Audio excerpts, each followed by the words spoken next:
Testing 1, 2. All right. Can you hear me now?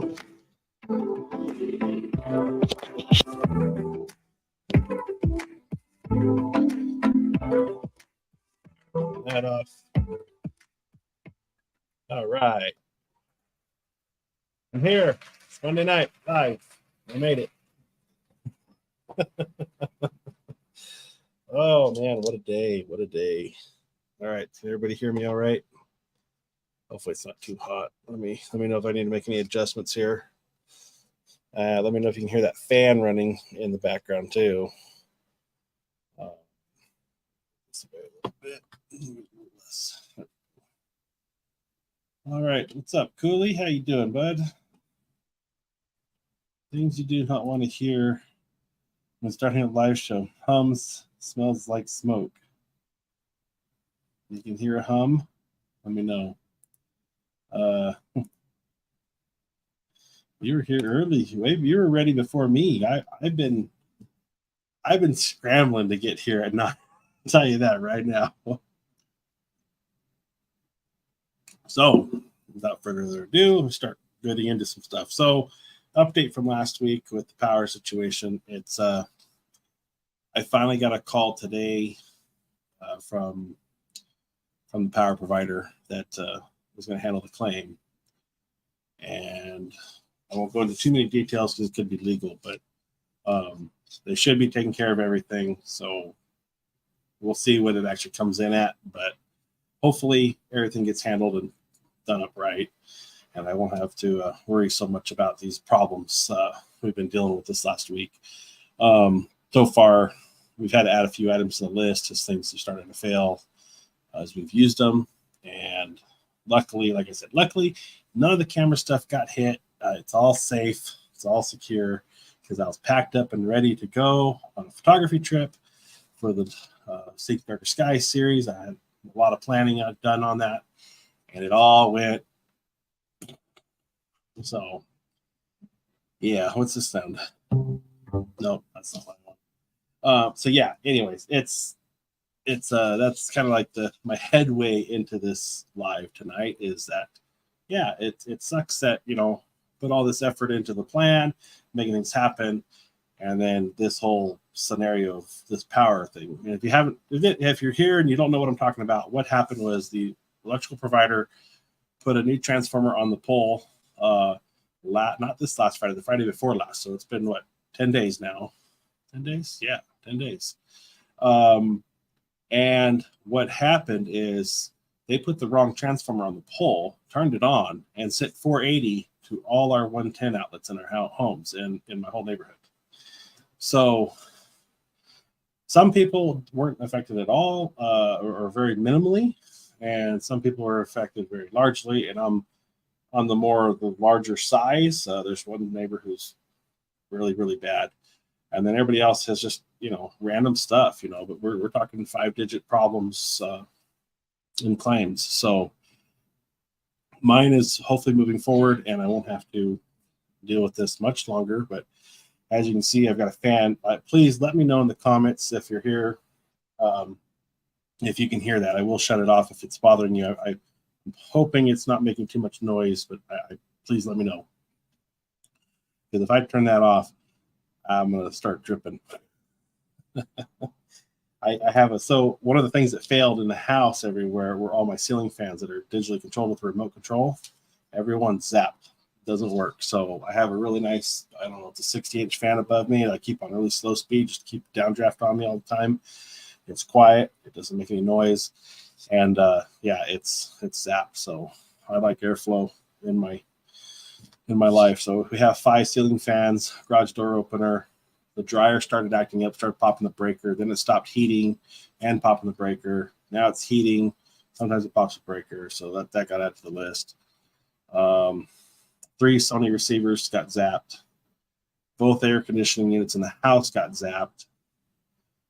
It's just I don't know. I've got a spreadsheet. It's tall. It's multi-page of stuff that's just damaged and ruined.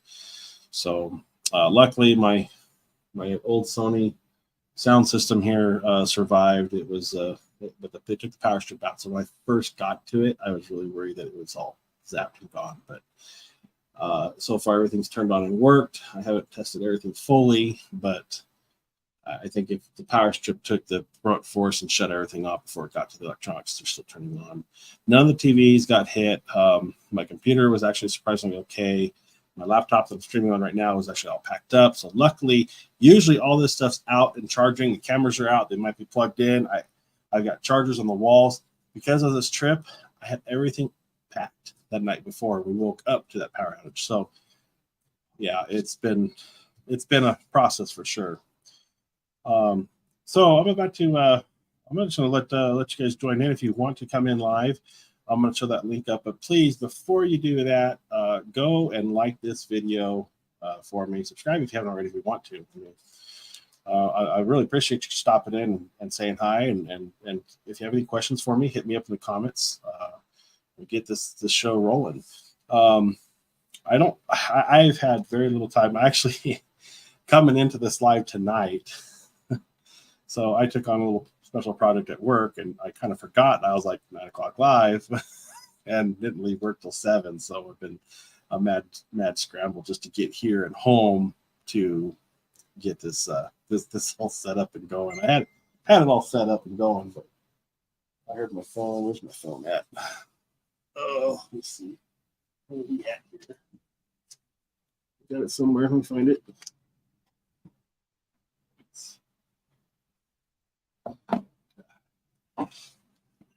Let's see.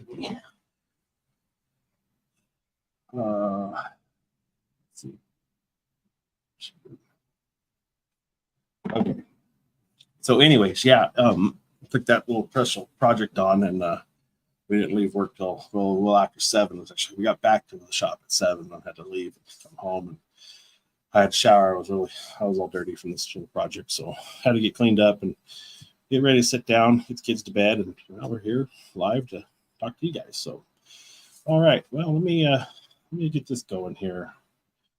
Let's get this copied out. If anybody wants to join in, you are most welcome to. Get that going. There's the link for you guys. And we had, I'd heard some rumors about pricing on the A7C and A7RC. So let me just pull that up right quick. Move tab to the new window. And get in here. Let me just jump into this one real quick. Cover my news basis here real quick before we do that. All right, so should I show this? Let's go ahead and share this. I'm sorry for all this stupid ads. This puts up. I don't know. Share screen, that one. Share. All right, so big news. Sony 300mm 2.8 GM lens. This is a lens I definitely want to try to afford someday. This is more enticing to me than the 400 2.8 just because it's probably going to be I guess half the price, but I still bet it's going to be $6,000 to $8,000. And yeah, that's definitely something to be looking out for. So new item coming soon. So they announced this thing back, I think, and then they've come back through, revitalized it. So yeah, I'm definitely looking forward to 302.8. That's going to be that purchase will have to be including a sky tracker for the night skies, so you can shoot nebulas and stuff of that nature. That's what I'd really like to do. All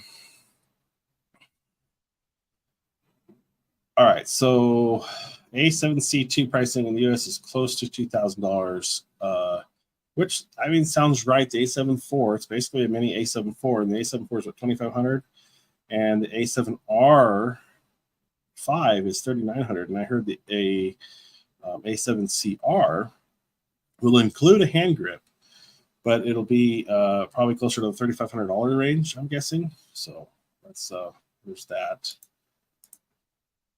Oh, geez, freaking ads. Amazon Germany, €100 off of the 24-28 pancake lens. I'm just going through this real quick, guys. I want to get into the live session here. Wise announced very affordable new Type A cards for Sony. So we had a discussion about cards. What's that?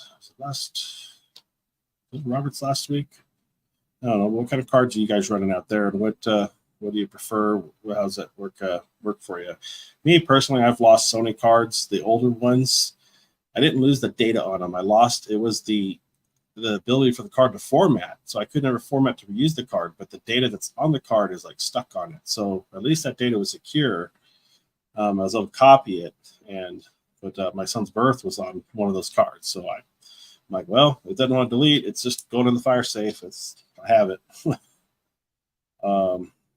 Yeah, I think that's about it. All right, so let me jump in and please welcome.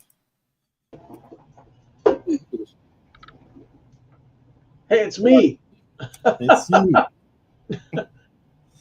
So we got a message here for PK. He's joining us again tonight. Hi, Malcolm. Sorry about your power problems. Hope everything will be back up and running soon. Yeah, I'm hoping so. Hopefully,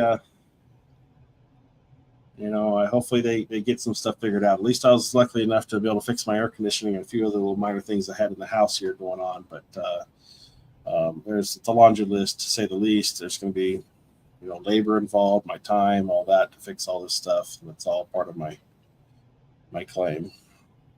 Yeah. Around us, It's supposed to be getting 100 degrees like the next 3 days. Where's that? We're in Hobart, Indiana. Basically, it's 100 degrees for Yeah, I think this tropical storm, it's cooled us off a couple days. We're still hitting 100 plus, but we had this last weekend was nice. It was only 94, 93 one day. So nice cool break of that hot weather. We've been seeing those 110s and stuff. But I think it's pushed all that heat up north toward you, so you get some of my that heat. Thanks. I think they should figure out some way where you take, if it's 105, you take 75, you keep that, and save the rest for like when it gets winter and you want the snow to melt real fast. Right. That'd be cool. There's one thing I got here. I got to grab real quick before we get too far along.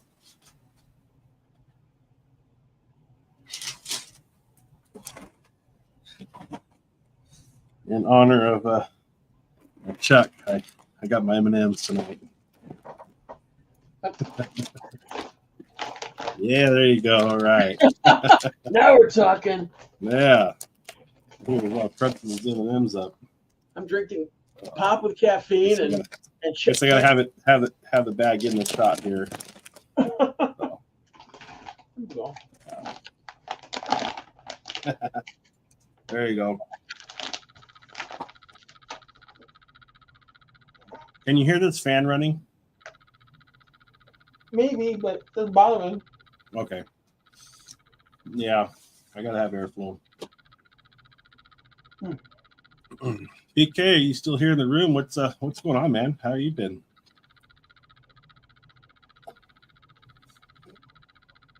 Ready to join us live, man? follow that link. Use your phone or something. Yeah, we don't bite. Yep. He's not often. Yeah,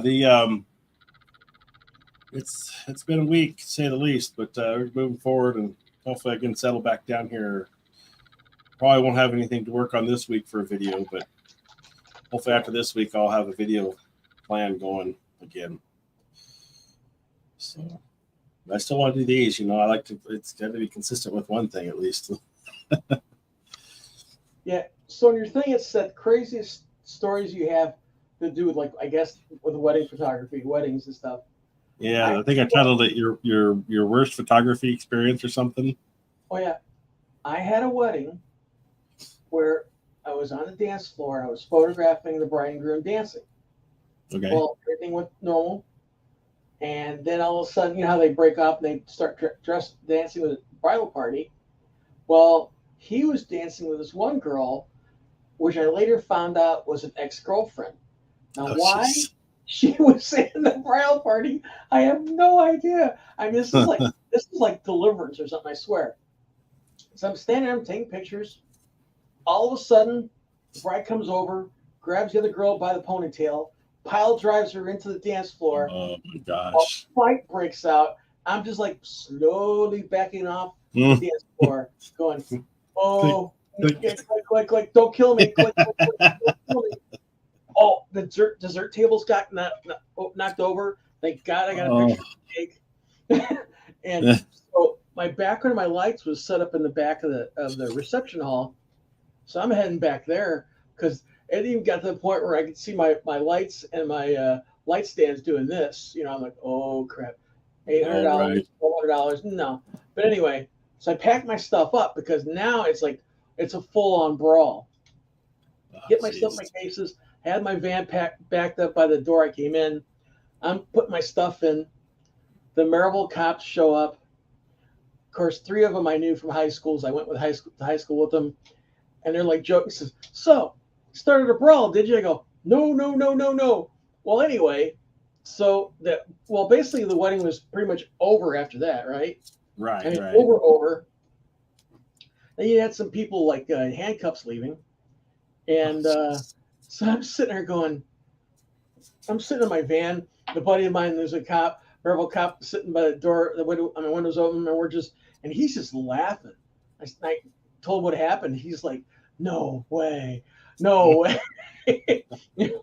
But so anyway, so I got all the photos done, gave them to him and stuff like that. They tried to sue me for not completing the wedding. I'm like, Jeez. So I said, okay, let's go to court. It's like, we go to court, and they didn't really know, but I knew the judge too. We're standing there, and he's like going, and he literally says, "What the hell?" He says he did as much as he could until the fight broke out because he saw the thing that on the report that there was this huge fight in the reception hall, Right. And so I ended up getting, I think it was like $3,500 just for my time and grief. He made them pay me, and I'm like, hey, it works for me, Yeah. I mean, I don't know. They didn't order that many prints anyway, but oh well. But yeah. Well, that's a good one. All was missing was the guy with the foot playing the banjo. Anyway, but it was a trip. Let me tell you. Yeah, I was trying to figure out, like I was gonna put this last week into this one just because it honestly photography related, but I was just so set to go do this, and then it just I know, I get that way too. And I was trying to figure out I need to figure out a whole new plan, a whole new time frame, to go out and do this. And I don't know, my window's closing for the year, so yeah. I'm gonna try. I don't know what the moon schedule is gonna be. I'll see what's the moon. I'm gonna be back in that spot back on the 1st now.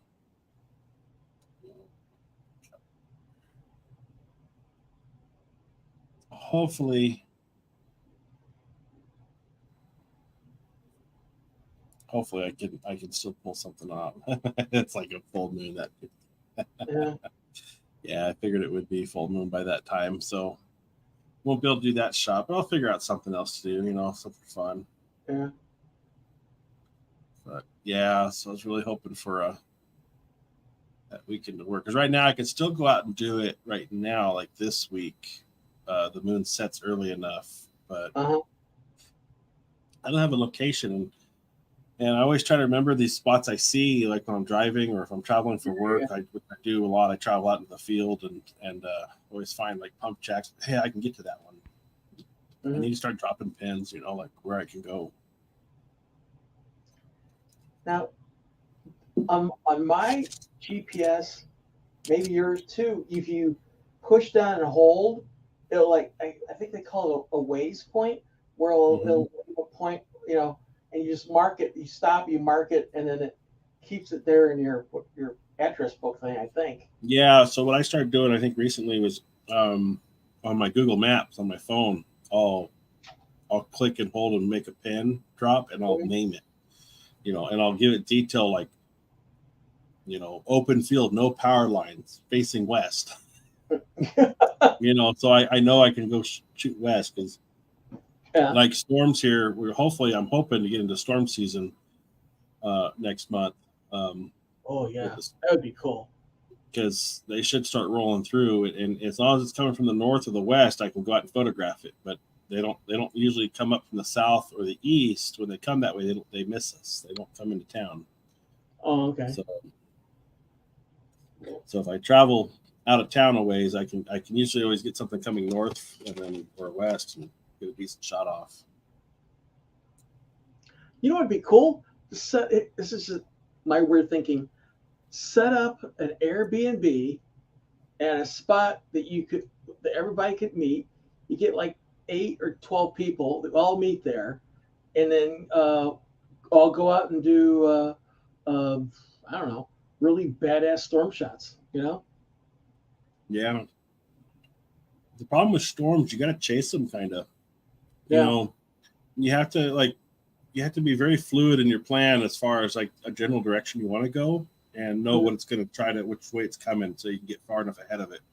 Because you can have a nice 30-minute window in front of the storm photographing it if you're there already, and if you're not, then it becomes a little bit more challenging to stay ahead of the storms, because out here it's so flat, you can get way ahead of it, 100 miles, and you're seeing bolts of lightning, coming at you for minutes, and a good amount of time. PK says, leave yourself enough time to get out of there. yeah. Once you can start hearing the thunder cracking, you got to watch that 5-mile mark and start hitting the road, and then know the road you're on, which way it's going to get away. Run. PK says, we finally got out of the 100-degree weather and have settled into the 90s. I missed these past few weeks as I had my second hip replacement surgery last month. Oh, man. Oh. I hope you feel better. Yeah, hopefully it all went well for you. I know my dad just did both knees last year, and he's a lot better with it, but the hip has got to be a major one. Did you ever see those like hip surgeries on was it we had PBS? I think you guys have PBS also, that where they show the actual live surgeries. Mm-mm. Whoa!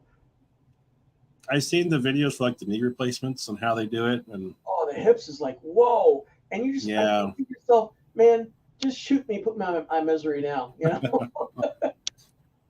Well, I think about I'm probably gonna have to have surgery on my wrist to have carpal tunnel fixed or done something with, because I have such a nerve problem in my hands.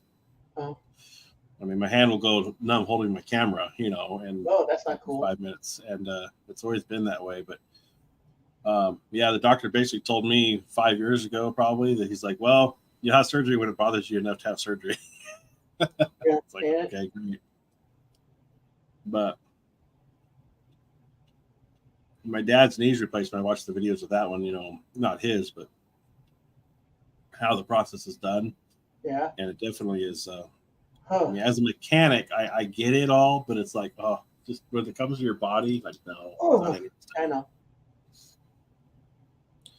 Have you? I don't know if I talked about it on this channel.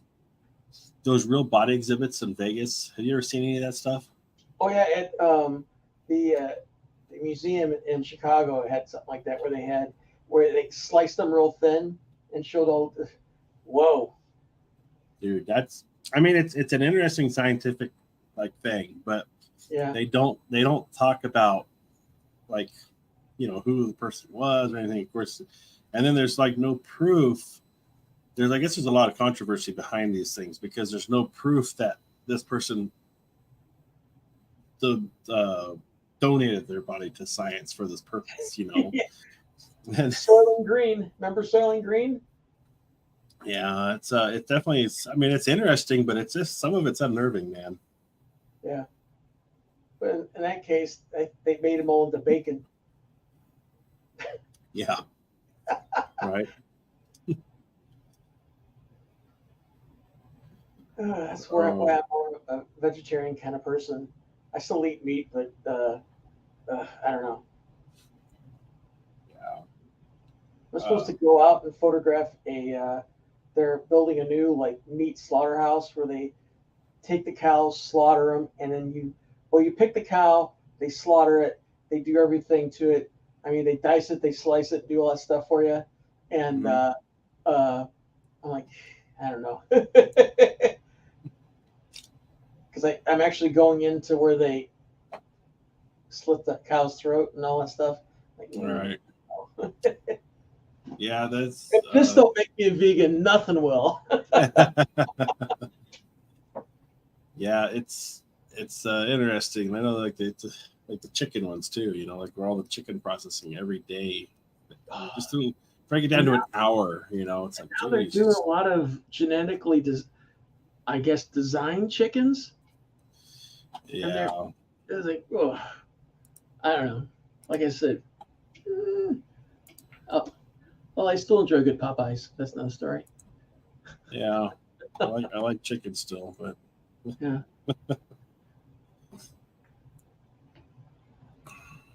And is there really no GMOs? And was it Tyson's chicken?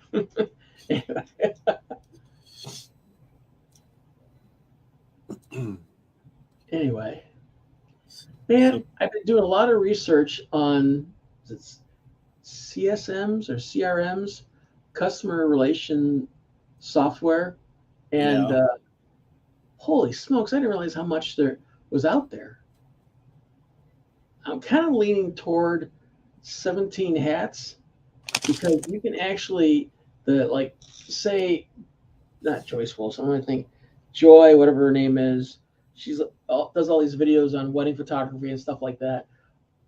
She actually has a thing in there where you purchase her templates on customer response to get them to book your wedding. Thank you customer response, and you can even set it up where when their birthdays are happening, remind them, hey, you can still purchase this stuff. You can put the questionnaire inside your website, so it basically it'll move to the software and stuff like that. And man, I'm just like way behind the times in that stuff. I just I do this. You know what I mean? Hello, yes. Right. Yeah, I still like picking up the phone and calling people directly. I'm not afraid of that, and there's so many people that just don't like it this day of age. It's my wife freaks out because I'll be in the middle of a grocery store and I'll just like start talking to somebody. She's like, "You don't even know him." Okay? Yeah. And the point is, yeah. Funniest thing I ever did to my wife in a store was, sometimes your wife gets irritated with you in the store and she walks ahead of you and like kind of like that, Well, I let her get a little ahead of me, and I go, "Why don't you like me anymore? Why are you leaving me?" Everybody turns around and looks at her, and I'm like, "Yeah, I could get jerked too." Oh, geez. She didn't talk to me the rest of the day. We were in the car. I wonder why. So PK, what's your worst photography experience you've ever had? If you're still in the room here, and if you're just joining us, make sure you go down and hit that like button.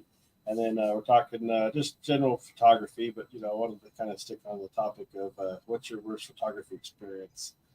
I'm filing mine as this last trip planned because it totally just like the day of just went down. It just went downhill from the day it's supposed to start. You think something like that would happen if you have a bad storm going through, but not like, oops, I put the wrong transformer on. Right. I'm try to move this camera down a little bit more. I should lean forward. Sit back. The hut. I'm beat, man. Today I kicked my butt. Actually had to do a thing called real work. That's no fun. Yeah. Now my head's all small, my body's all massive. My body's always massive. 16 millimeters. Kind of, I don't know about it. I've just been playing with this lens in the studio, trying to figure out a good angle for it. Works, but yeah, if anybody wants to join in live, the link's in the comments. If you don't see it, let me know. I'll be happy to show it up there. I'd love to have some new faces. If not, just hit me up in the comments. Let me know. Excuse me, if you have a question for me or Cooley, or let us know. My wife tells me I'm full of it, so I should be able to answer any question.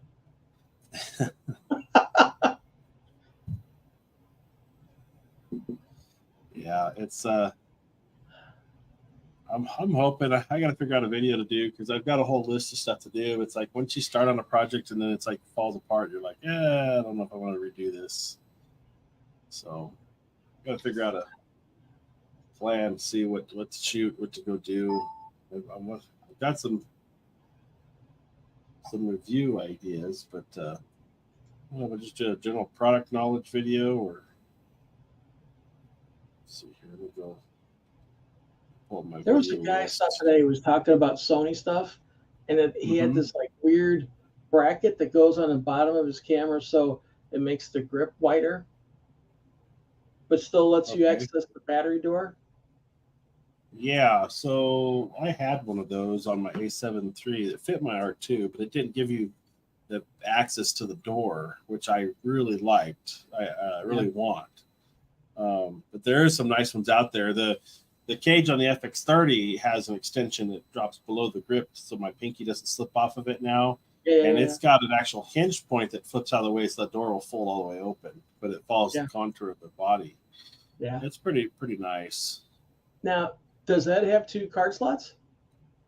The FX30 does, yes. Yeah. And then this is what's left of my battery grip for the A7R2. Wow. Come on. You sure that wasn't hit with the transformer? It might have been. It might have been. I don't know. No, things were ablaze. I Come couldn't on, tell. Too much smoke. Yeah, that's it. I don't know why it's not focusing. That big. It's like just still. The camera just doesn't feel right anymore. There it goes, I think. I don't really cover my face to get it to focus. Cover your eyes. But since I lost this, I've been wanting to get I've been really wanting to get a nice L bracket for the A7R2, and I haven't really figured out which one I want yet. But that's what I've been wanting to do. I have to admit, I have never had a camera that didn't have a vertical grip on it. Vertical and horizontal, kind of thing. There you go. Yeah, one of these. This is the grip for the A7 III. I don't have that camera anymore, but I kept the grip. Just because it fits the A7R3, and I just feel like the camera no more. It fits the A7R3, and I have a feeling someday I'm going to end up with one. Again? Well, I have the R2, but the R3 is a bigger body of the new battery and stuff, so the grip is different. But this is a Vallejo, and you got to be careful with these Vallejos because if you're not careful with it, you end up with this. Yeah, so I don't know if I'm going to want this anymore. I don't know if that's worth putting on the camera, but yeah, I'm waiting for that A7R3 to drop in price. Maybe I'll get one. Yeah, I still have the cage for the A7 III, which fits the A7R3 also. Huh.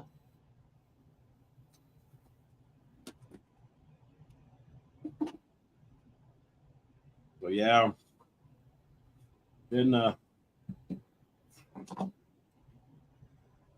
oh, it's been a last week's been rough, man. I can I've only been imagine. just beat.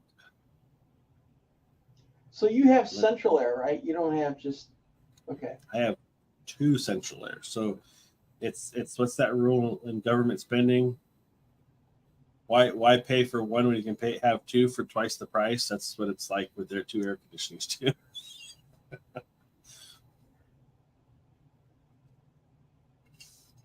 All in all, I got off pretty lucky with the ACs. I just, you know, a 20-year unit would have been nice if it's something that, gone wrong with it enough to warrant a replacement. But yeah, the AC guys came out, they fixed it up pretty good. And everything's working. It's working so far. Yeah, I gotta get mine cleaned again. Okay. Clean those condenser coils.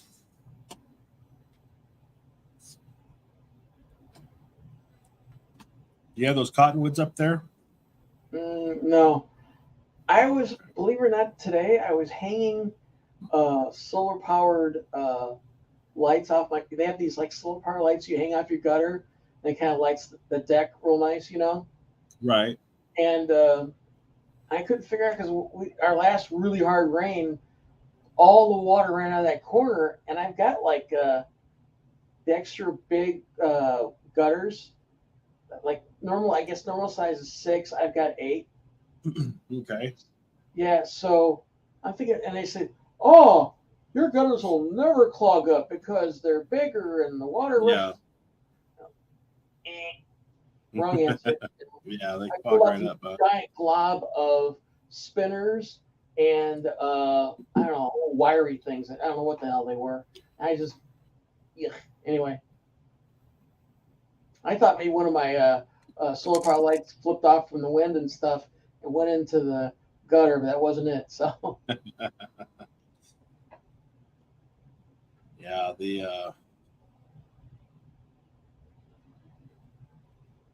um, yeah, my one AC unit, it's a train and it's got these like fuzzy coils on it, and like so the dryer lint that's right nearby, the dog's fur, all that stuff, like gets sucked into those coils, and it's almost like one of those really rough wire bristle like hair brushes. It's like yeah, that on the coils of these things, man. Everything just sticks inside it, and it's so messy.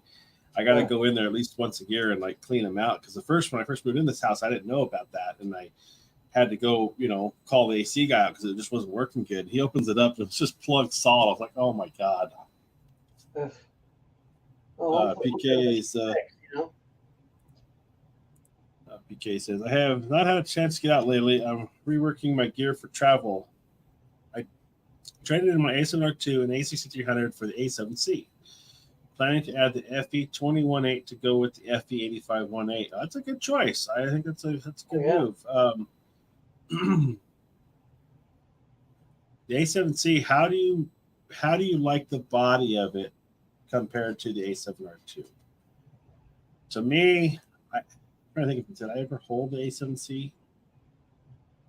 I want to say I did, and for some reason I have an impression that it's like felt really, it was like cheaper. And I'm worried the A7C2 that we're talking about and the A7CR that they're announcing here pretty soon are going to be a similarly cheaper feeling body. Now, I did pick up a Sony, the CVE1 at Best Buy 2 days ago, and I had about 30 seconds to like hold it and look at it, and I was just like, for being an A7S3, it's cool that it does everything, but it's really, really cheap inside the body. Like the body and everything just felt really cheap. But aside from that, I think they're great cameras. The A7C is basically an A7 III spec wise with a few added features and autofocusing capabilities. Did it have dual card slots? You see, the new ones they're saying are single card slots. Now I'm wondering if the A7C has dual card slots. Let's pull it up and look. I see Rode announced a new microphone system today too. I haven't even looked at that. Like these little square ones I'm using. Mhm. These little guys, they've got a new one. No, it doesn't have dual card slots. Yeah, that's a bummer. Well, A7C. Did you get a silver one or a black A7C? I think the silver one looks cool. It's the top plate is silver.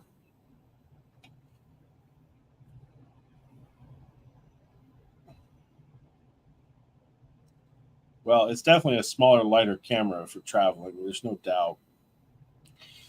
It's got a USB-C port, which is a huge plus over the 6300 and the A7R2 if you're charging your batteries with it.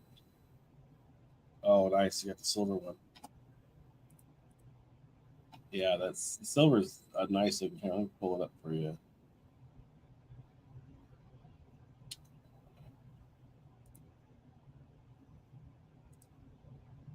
What's the file extension on a raw file for a Sony ARW. ARW? Okay.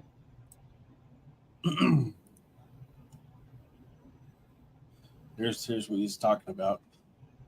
Excuse me. So there's not even a viewfinder anymore to look through it.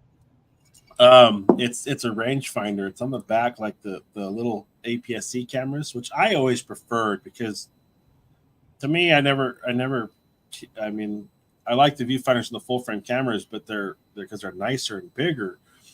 But the rangefinder it works easier with your face. But it's got the flippy screen on it, which is a nice improvement over the 6300 and the. So if you want to do any vlog work ever, or talk to yourself, or take selfie pictures of you and your spouse, that 20 millimeter will do that for you. If you get that 20 millimeter, I'd always liked the Sony silver cameras. I've always thought they look cool.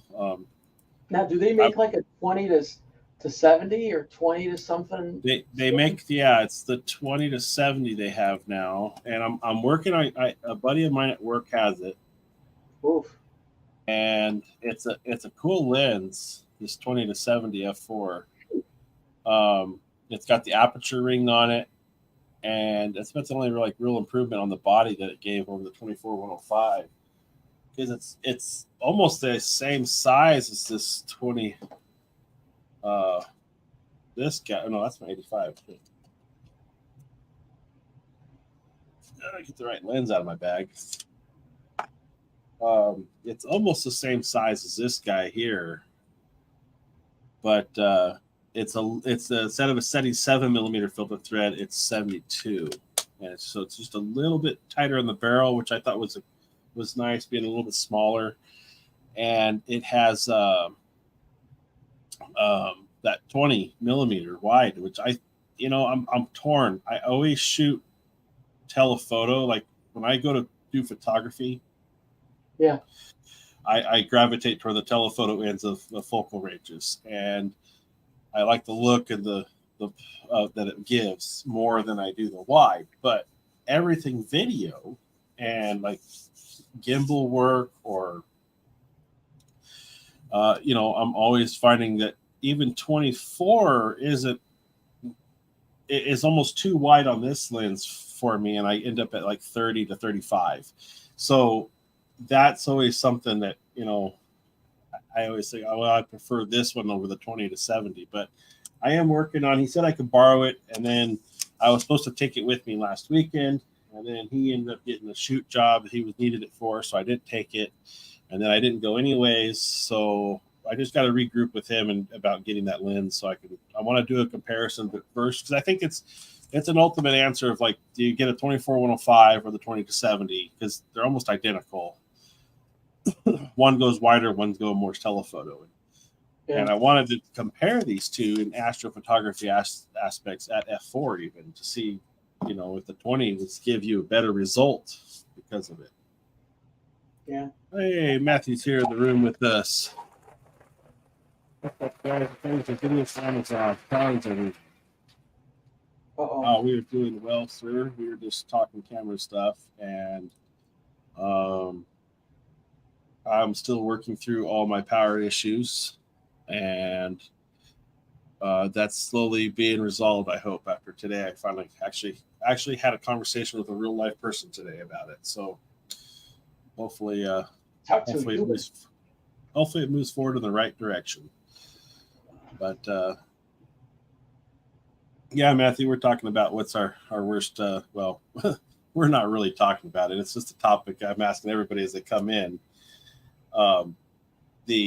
What's your worst photography experience you've ever had? I'm putting mine down as this whole planned everything, go out to shoot, and then it all just comes crashing down. So that was mine. Also, Cooley had a nice story about a bride wedding reception. It was like from hell. wedding reception. Yeah, with the bride attacking the girl that the groom was dancing with because it was an ex-girlfriend, but she was in the wedding party. Yeah. So, which ended up in court with Cooley. It came out ahead, so thank God. So I was just looking to put even, you know.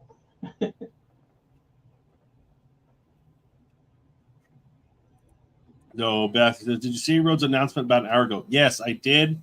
I was scrambling to get on live, so I haven't had a chance to look at it. But when I logged into B&H just a minute ago, I mentioned it because they're right here. These wireless pro microphone systems, and it looks get back to it. Let's talk about it for a second. I like the vertical display versus the older display. And I mean, I don't know. It's like the same. I don't even know if I can get this over here to you guys, but I haven't spec wise. I haven't even looked at to see what these are, but there's come on. Oh, maybe it would help if I made it to where you can actually maybe see something. Yeah, that's what this one looks like. A new one now. Yeah, now I need a new one. They release new ones. I haven't researched any of it, Matthew, yet, so I'm not sure what you think of those yet. I'll look into it. PK says, I'm going to get a battery charger, spare battery, a card reader, and the iCup. I do not like having to charge the battery in the camera. Yes, I despise charging batteries in the cameras. Amen. I have mine right here. It's the Sony one. It's expensive. And I thought for sure it was plugged in.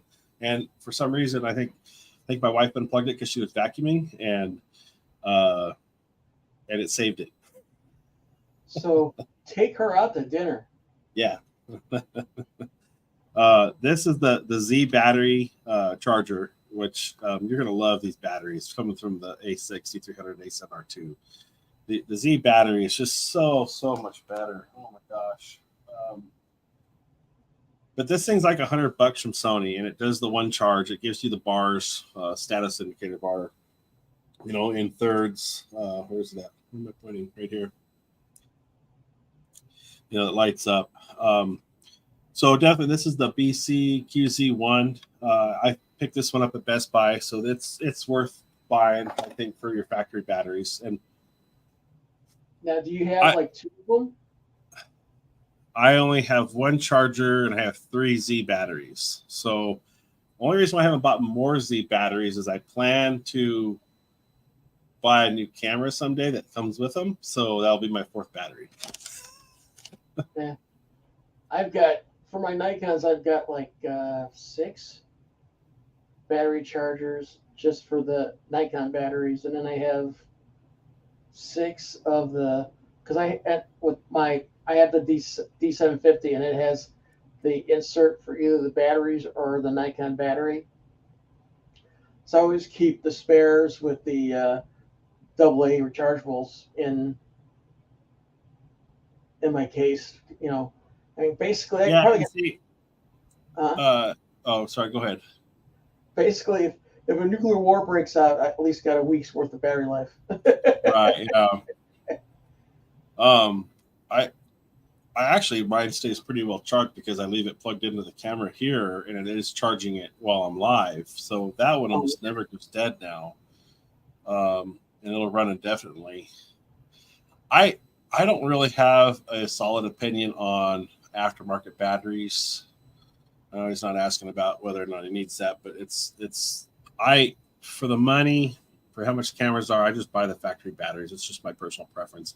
I did buy some cheaper aftermarkets for the ZV1 because it uses these X batteries. Let me share this again. These little X batteries. Now, this is a cool little charger. This is a USB charger that Sony makes that plugs in, but it's old technology. It's the micro. I think it's USB micro, yeah, and I've got some of yeah, those too. they need to update that stuff. But I did find on eBay a wall charger for these that converts to like all 4 or 5 different of these little like gumstick batteries that Sony makes, and Uh-huh. it'll charge all of them. So it has a little door that flips. It changes the pocket size. It's got different grooves. Looks like a battery wall charger that charges A's or triple A's or C's or D's. And I do like using that, but I did end up buying a cheaper Amazon special.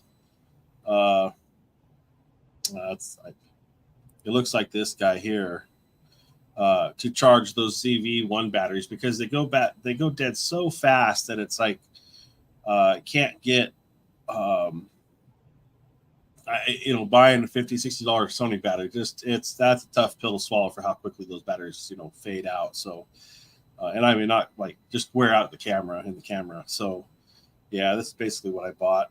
$20 came with like 4 batteries on Amazon.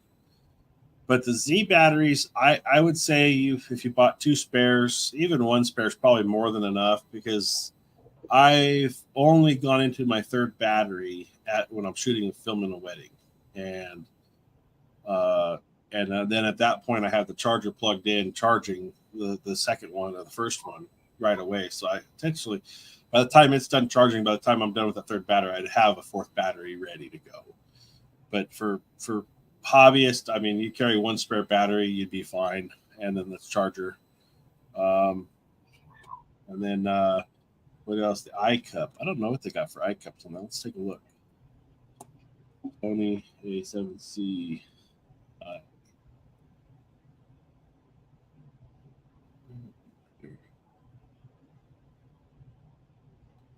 Nikon's eye cups that comes on their cameras suck.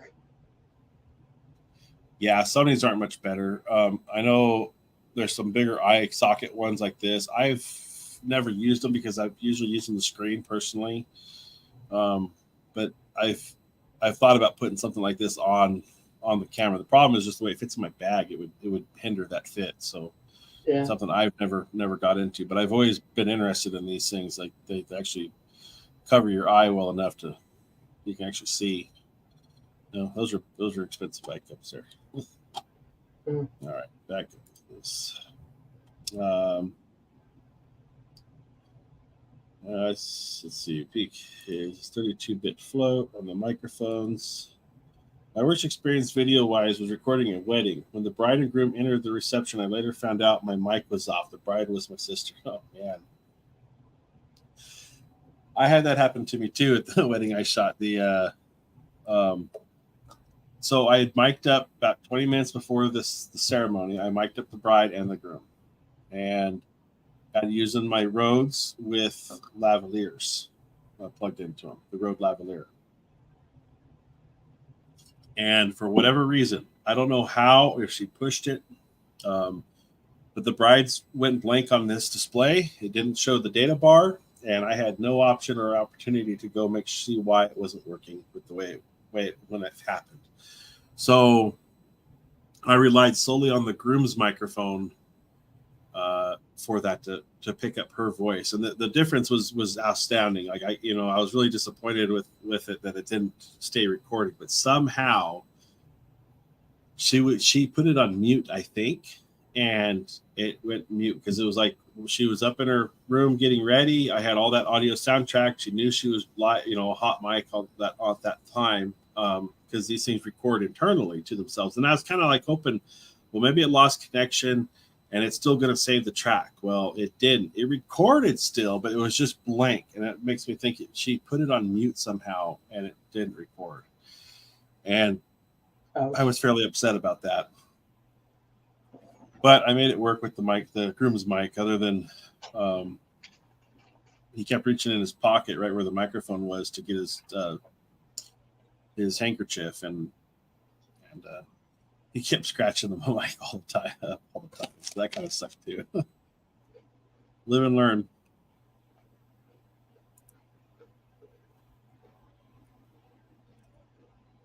Rode video mic is not auto on. So this little microphone right here, I've got two of these things. One broke. This is the first microphone I bought for video, and it got crushed and broke this little joint right here that holds it to this little piece right here that holds it to this Ryko or whatever. Mm-hmm. And then somehow I ended up with another one. I can't remember. It was in a trade or something. So this thing, I've never liked it. And I thought, well, maybe when I tried the second one, it would be better. But let me plug this in real quick. So I'm going to mute myself so I don't scratch you guys.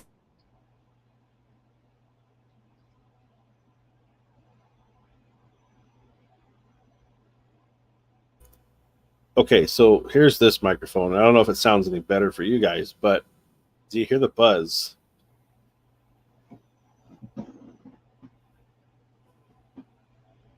No. No? Okay, because this microphone's always induced a buzz into my footage, and I hear it in the headphones.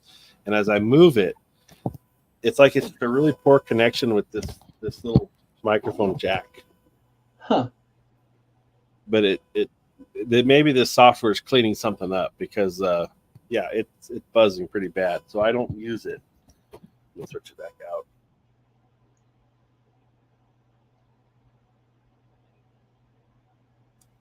Yeah, I don't use that one just because it seems like it just always induces buzz into my footage, and I just never liked it. And for $100 microphone, I'm fairly disappointed with that, because it's not worth $100 for that kind of performance, especially when I've tried two and they're exactly the same. But there's that $100 like podcast mic I'm looking at that's, I think, XLR, and I really want to get some XLR mics for this setup, and I've been looking at getting that, but I'm worried that the $100 microphone is just going to be the same thing that this has in it. Yeah.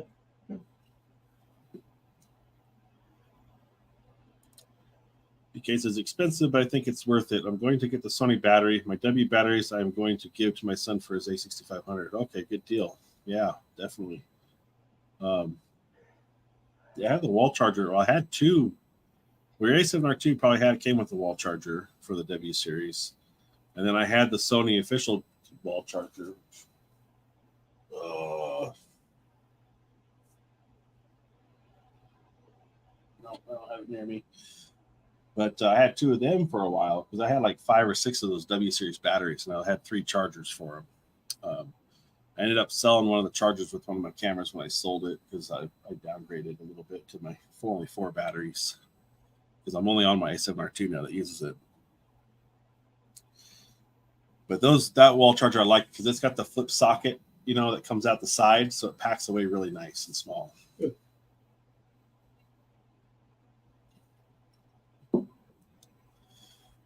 Cooley Matthew asked, how many events is Cooley shooting? This year's been kind of light, though. I've got like 14 weddings booked, and then just I want to say like 6 maybe. Yeah, 6 just regular events where like they're doing awards, presentations, stuff like that. I've been out of it completely. I haven't done any events, I did the event in April. I haven't done. I'm just so busy at work, and the money at work's good, so I don't have a need to go do side hustle or side work right now. But I've been wanting to I want to start doing some senior portraits, and I know that the season's up upon us, so I want to start putting an ad out there to try to just do some senior portrait work and just get my feet wet with that. I think it's just an easy way to get my business to make a little bit of money and hone my craft a little bit.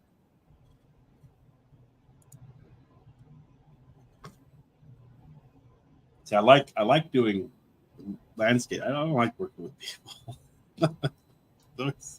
always problems. There's some things I absolutely agree with you. Let me tell you. Wedding seems stressful. I've only filmed my sister's wedding. Yeah, I've done my sister's wedding. I filmed it, and it was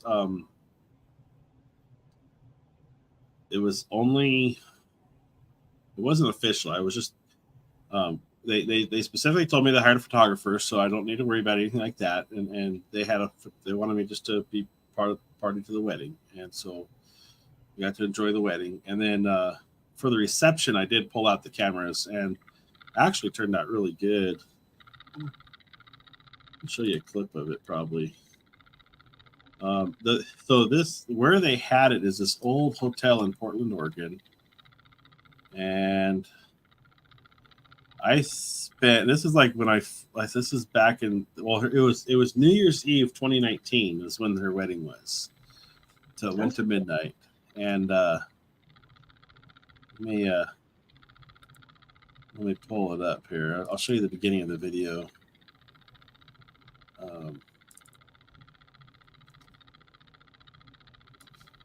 Because this transition I did at the beginning kicked my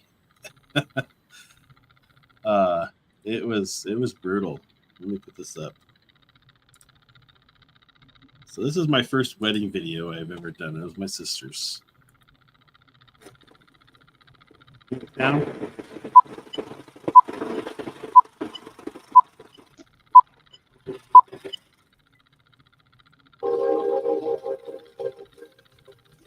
Here.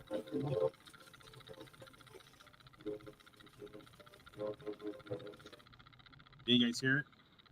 Yeah. Okay.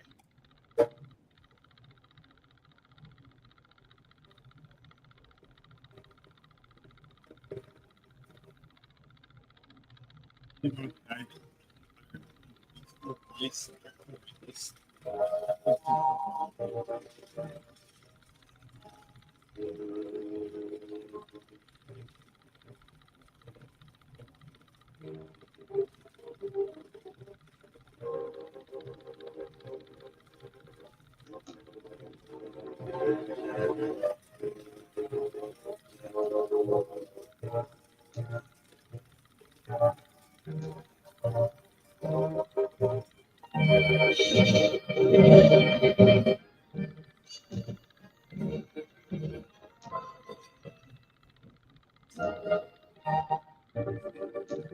Cool beard.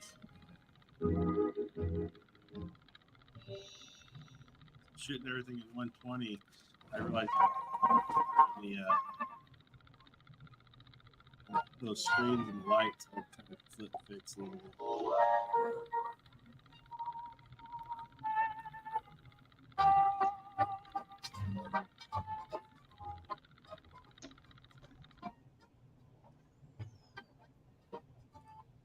Let me move up to the dancing here. B-roll.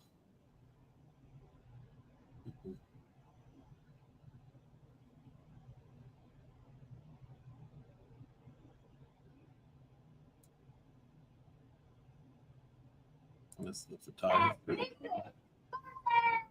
So it's this footage, bouncing back and forth between me here, and then this is the little old Sony action cam you see right there. My dad's actually holding. This is shot on my A6400 with the 24 1.4. What's the difference? And I guess I gotta be careful playing this music because I got demonetized on my other channel. Oh, but I thought I'd ask you just Keep noise going over the top of my tongue. what are you doing? This is just the room recording right now that I've transitioned it into the actual song. Wonder who done. I'm gonna go and turn it down a little bit because I don't want to get flagged on it. But this is shooting It looks like they had the wedding back in the 1940s. It's kind of cool. Yeah, it was a themed wedding, and they rehearsed this dance. They actually did two. Huh. So it's my father over there on the left with the little Sony action cam. He's filming there, and then like I said, I'll cut to it here occasionally because I think I just switched the angle, and you can see that the quality difference from this being the A6400, which I did a pretty dang good job. I was always impressed. See, there we go. So yeah, you can see that I'm in the back over here. I'm hiding back here with the gimbal and camera, and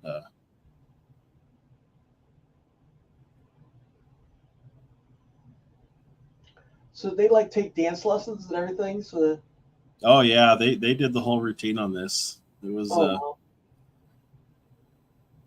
yeah, they learned it all, and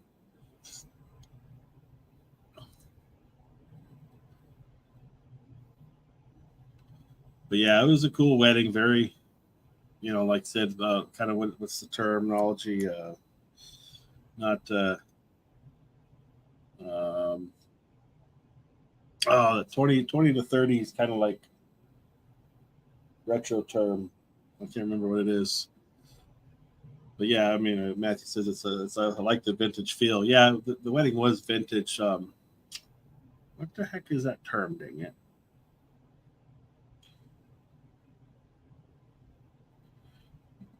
But anyways, yeah, it was a good wedding, and like I said, they did a really good job dancing, and it really points out the difference of this camera comparing it to the 6400 with the 1.4 lens on it in this yellow room.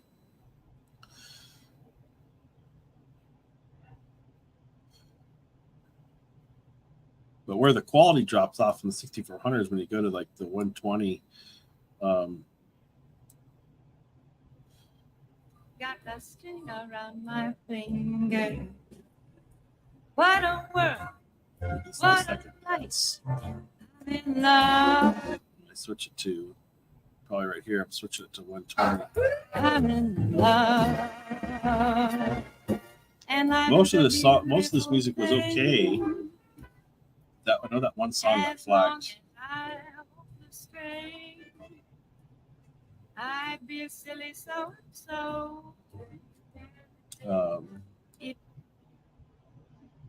Yeah, so here's 120 on the A6400, and it really falls apart.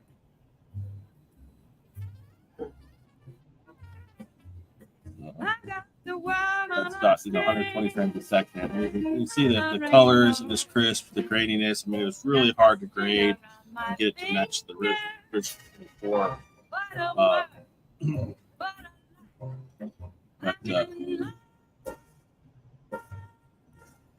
But it was still a lot of fun.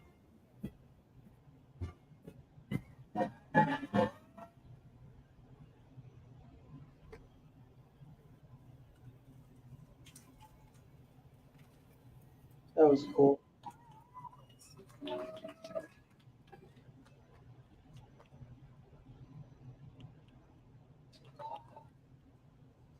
But so if there's anything else, yeah, just the rest of the reception pretty much on this video. That's cool. Oh, come on, get back to which screen am I looking at? There we go. I'm so confused. My mouse doesn't work on this one. Wait a minute. And then the other wedding video I did was I don't know. You guys want to see part of that one or the beginning of that one? I don't care. That one's licensed. Why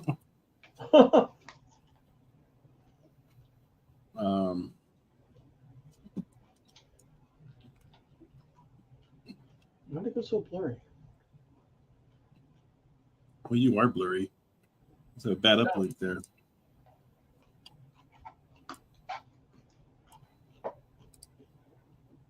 That's all weird. Right, so oh well, sound I'm just blurry today. All right, so here's the one I did up in Idaho. This is the one where the bride The bride's microphone didn't work. Just want to say thank you so much for all being So this here. is the- I'm going to try not to cry. This is the little prelude. Stop it. I said these are family friends of mine. For We are honored, humble, excited, grateful, blessed that This you is guys like would all really low come light, all the way up you know, here like for us. restaurant. Well, at least most you guys. So thank you from the bottom of our hearts. Yeah. Thank you.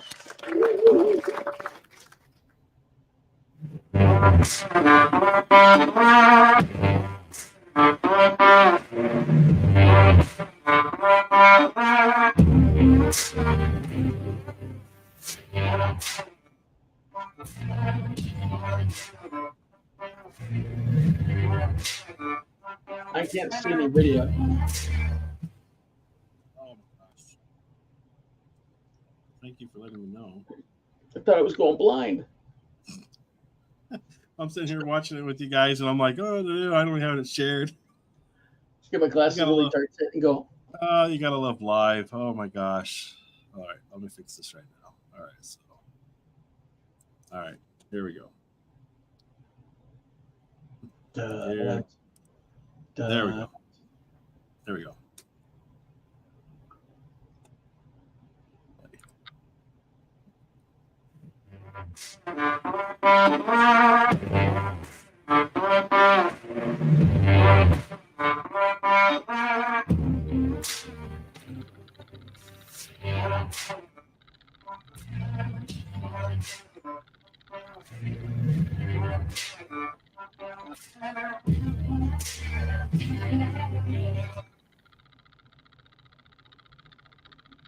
No, The thing is blocking the thing. You got to bring it out this way. There you go. Love the wine you're with.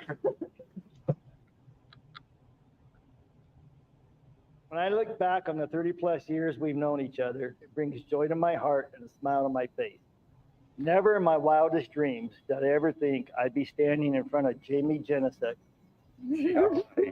on our 37 acres, which is just down the road, in Cataldo, Idaho, saying I do. They're supposed to get married on this property they own up there. So they got rained out on this the spot where they get married. And the boat just to the left. You know, I like your detail shots. They're kind of cool. It's a little romantic.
Recorded outside the back door. Yeah, I'll just go around. Yeah, all right. Thank you. How are we going to be using this? Or just... Yeah, there's the. Oops. It's stretches. And I got stuck, Kevin. I didn't get stuck. Temporary delay.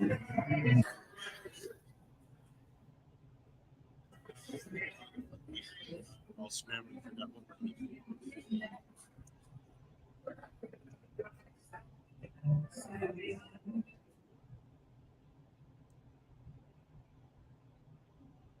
I am privileged. I get to laugh practically walk with you and now build with you.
I love Idaho.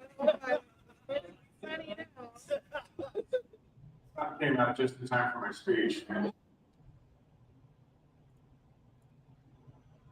Yeah, it was a fun. Hey, so were you using like was it a Rogue light for the video to help with the lighting? So I had my 3 Rodes with me. That's what the Rode Neo 1. Uh-huh. They're not very or Neo 1. Yeah, that was the first generation Neos. And they're not very bright, but they do fill in that shadow detail just enough to kind of, give you some recovery.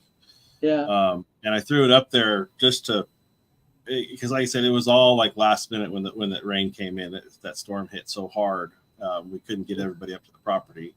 And then it wasn't just getting to the property; it was about a 10-minute hike into where that venue was on the property. Could park close? No, because it's not developed yet. It's still raw land, and they don't have a way with the mud and everything to get all those people back in there. So bad timing, but it worked out for the best, I think. And then, because I had it all planned. I had areas, me and the photographer had a meeting about, where to be. Like, I have 2 sticks outside my camera here. Nobody goes inside that zone, like during the wedding.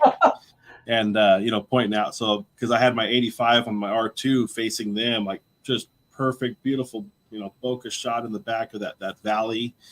And to capture it, and as my main A cam for capturing the actual ceremony. And didn't work out that way with the weather. I even had an umbrella for it, man. I was ready for the rain. But this was a fun video. If anybody wants to go watch it, you have to go watch it on my Living Giants channel production to see all of it. But really, I enjoyed making it. Had a good soundtrack, I thought, to it that I found for it all, and it pieced it together really, really well. I actually really liked it. I guess you gotta like your own work, I guess, huh? Yeah. You don't like it, who will? Yeah. But this was all shot on the A7 III at the time. And you're using now what? The FX30 now. Mm-hmm. And that's better than the other one? It's 10-bit footage, so the color grading and everything works out a lot better with it than. I mean, the A7 III did a phenomenal job. You can see the intermix of footage because, again, my dad was there at that one too. He had that little DJI gimbal pocket thing at one shot in the beginning, and you can just see the difference in the quality of that versus one of the mirrorless cameras. Oh, wow. And then I had my ZV-1 set up facing her, which it did okay, but it's the quality's just not there compared to like a full frame or one of these APS-C cameras. There's just night and day difference in it all. But yeah, it was a lot a lot of fun. I like doing them. I like putting them together for people. And Matthew asked Cooley, I don't know if he's still in the room or not. Matthew, let me know you're still here. But he says, Cooley, how much editing do you do after your shoots? Depends. Like I did a bridal shower, believe it or not, last Saturday, and I shot almost 500 images. It was only like a 2-hour coverage, and then so maybe another 2 hours of editing, and it was pretty simple editing because all the lighting stayed the same pretty much, you know. Mm-hmm.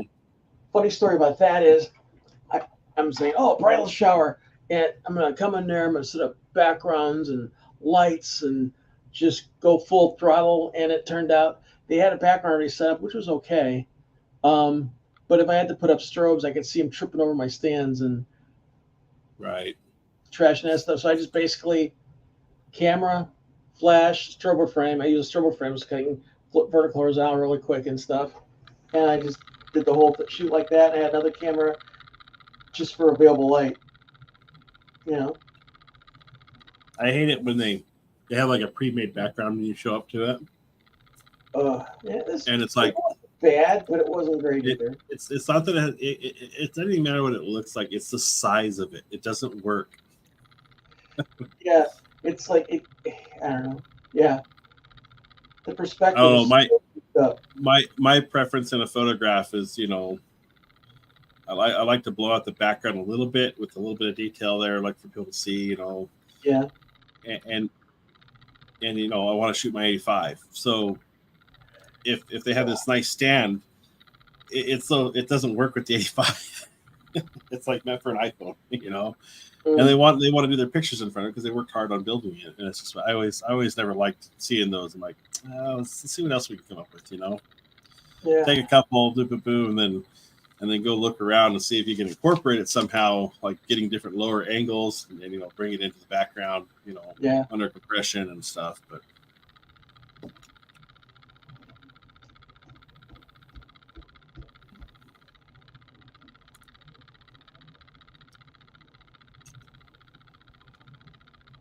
PK said, I miss it. Good job, Malcolm. Thank you, sir. Yeah, it's definitely it's fun to do them. I like doing them. It's a lot of work. I put a lot of hours into those edits usually, and I'm also learning still. A lot of the things I learned how to do. it's in videos like that I learned how to do them. That I'll actually spend the time, where just one evening I'll work on 1 3 or 4 second clip that has a certain transition or certain adjustment or something done to it, where I learned to do that process. How long does it take you to edit an entire wedding? I probably spent a month in my free time on that video at least. Mm-hmm.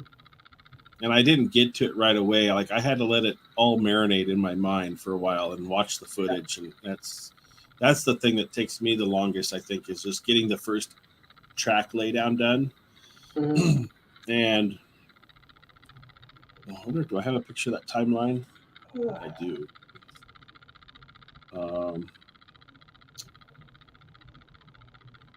Because I have the picture of the timeline of just the ceremony of that video. 2 months.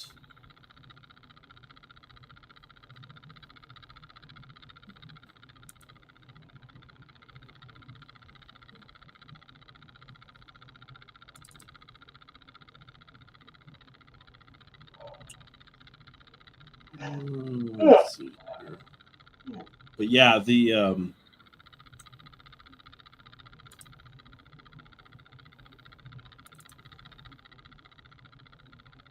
that's part of it.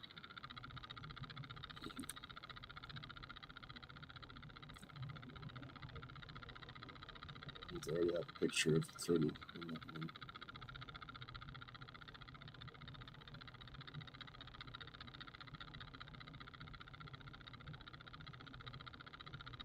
There it is. Put this up on the screen real quick. So I had four, 5 camera angles on this wedding. Holy crap. Share the screen. Yeah. There's the Holy it's about a 30-minute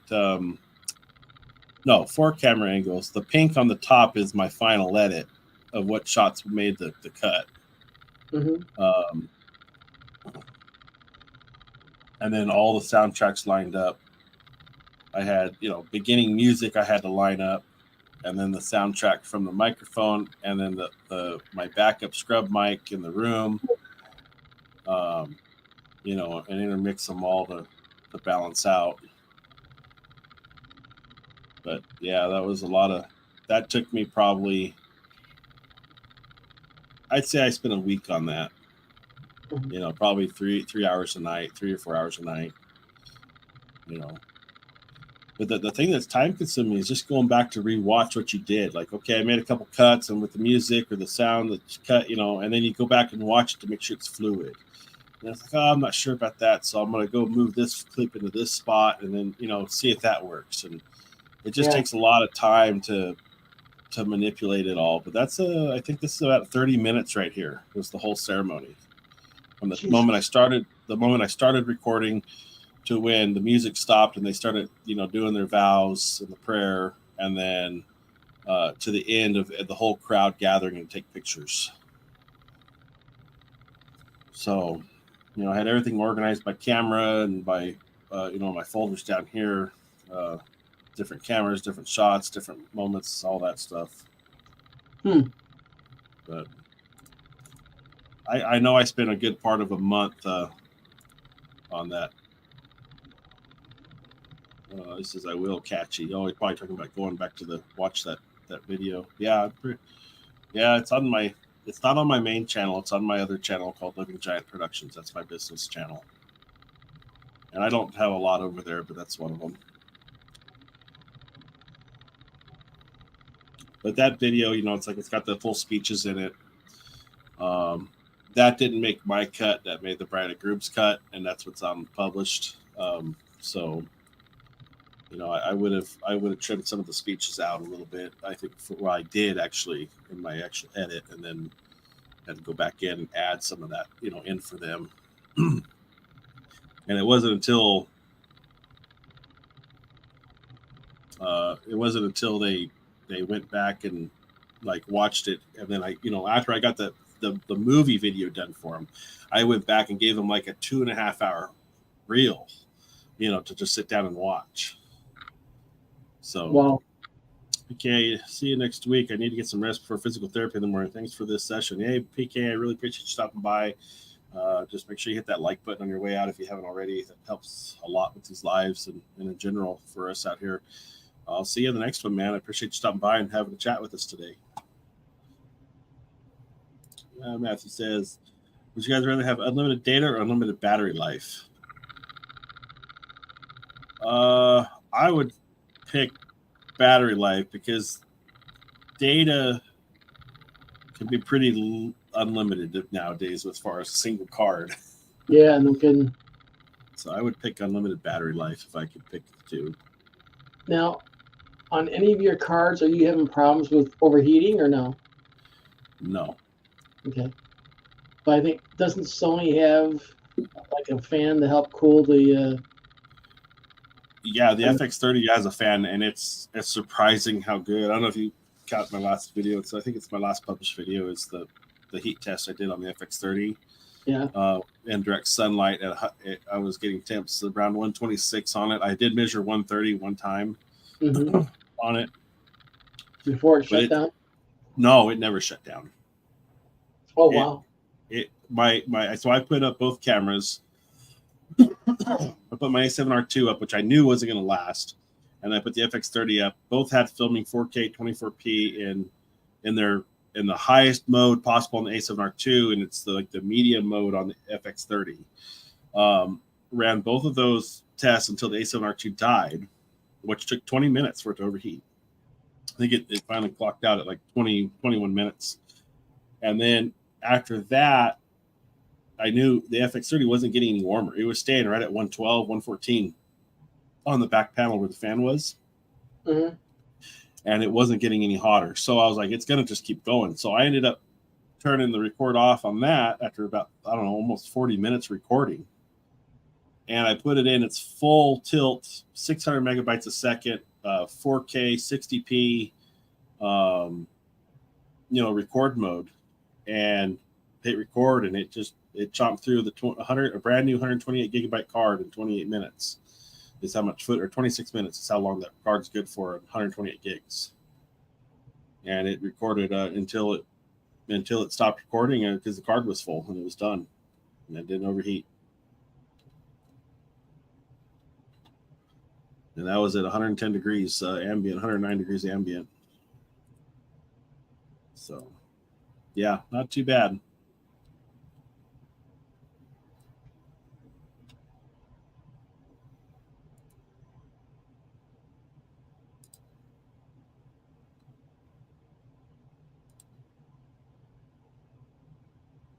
Have you seen the Nikon CF Cooley? No, not yet. There's the leaked images of it. Yeah.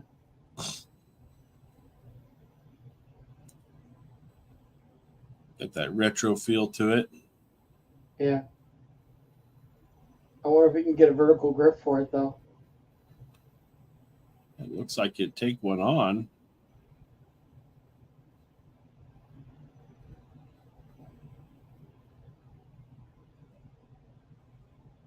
$4K 60.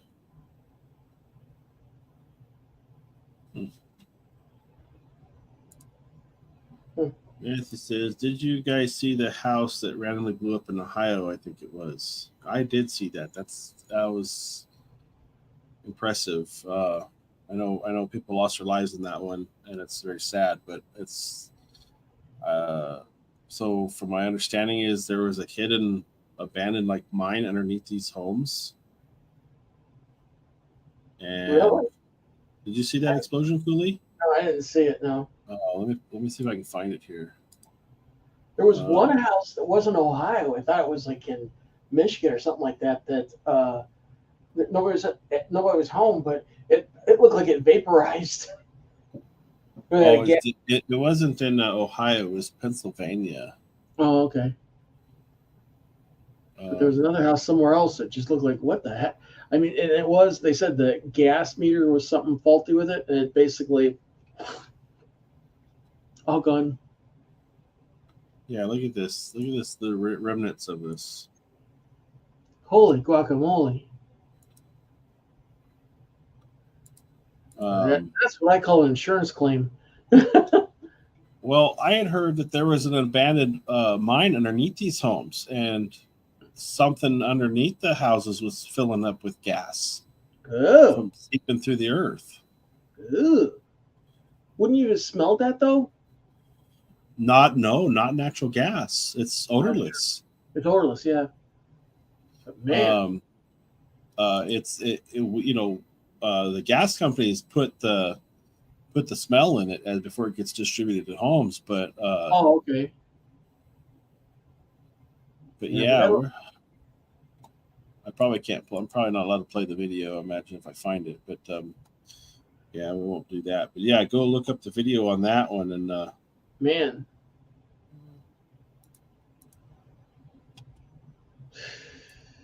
They said it was ammo stored, but I think not. No, I read that there was ammunition in the home that kept it firing and going off throughout after the heat and the fire of it all.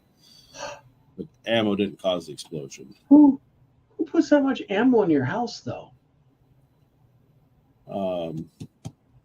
People.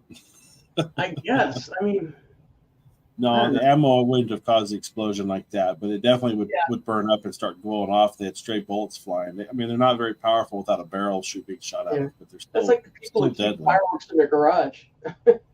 Yeah. I don't know. No, that was a bad one. Well, it looked like somebody dropped a nuke. Dude, the doorbell cameras that caught it on camera, like, are several blocks away, and then like pieces of chunks of houses falling in their yard. I mean, it went up instantly.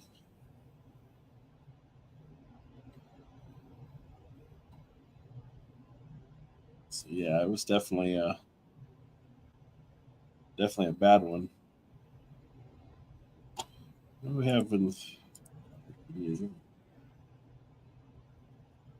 Find something to talk about here.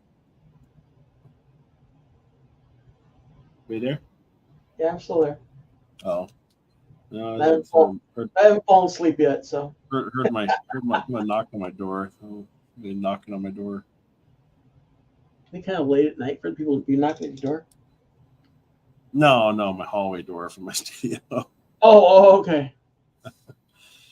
Uh, Dear, you ordered pizza this late? Come on. yeah.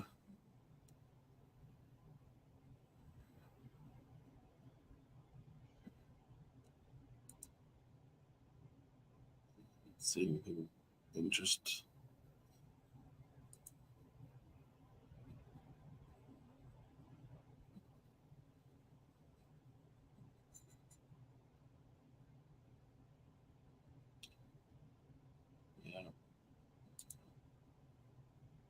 Yeah.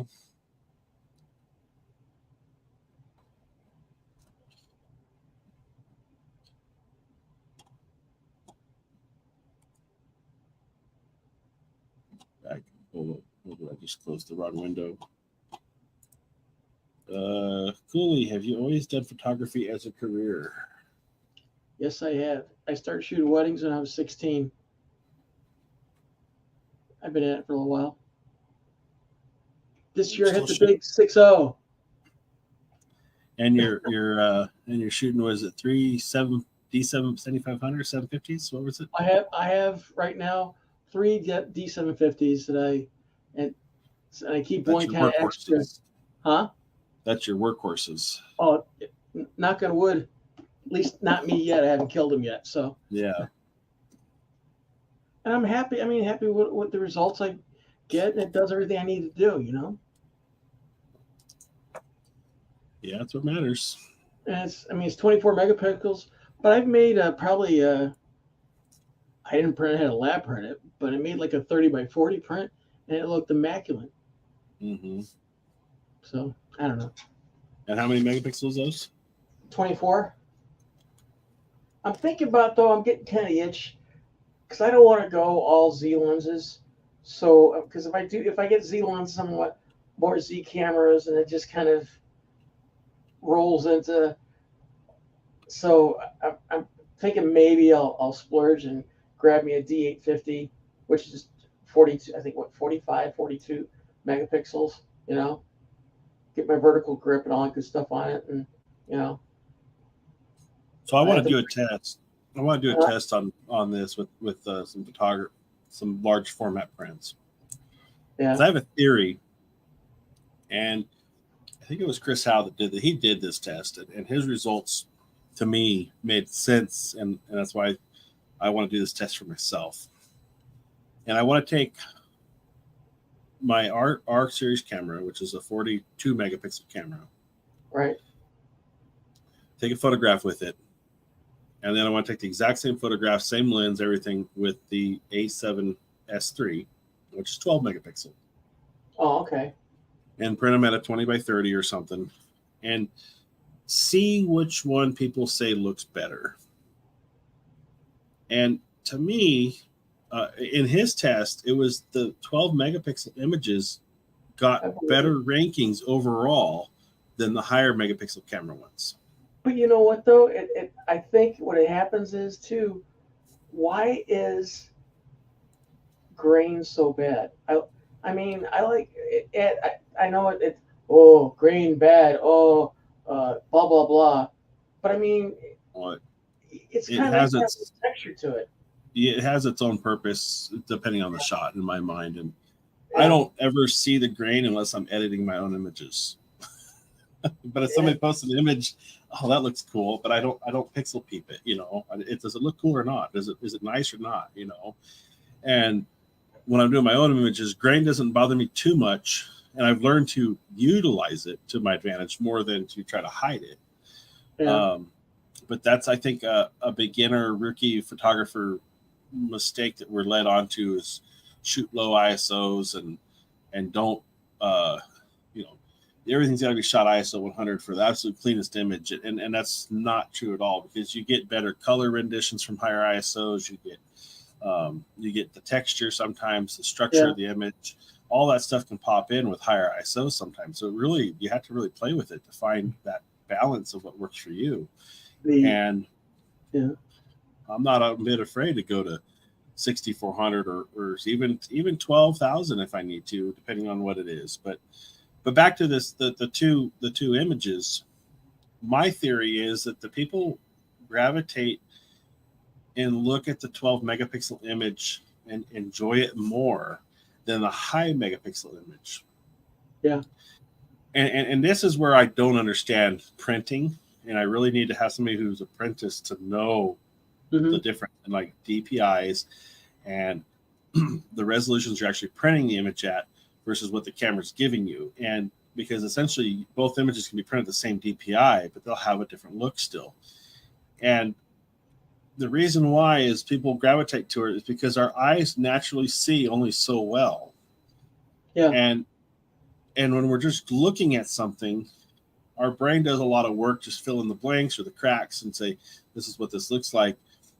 But when you have a higher megapixel image with more detail in it, and if you're seeing that perceived detail from the camera, your brain has to process that detail, and it makes you think more about it, and you don't get an instant reaction, or you don't get the natural feel of the image. So my experiment would be, which image do you prefer?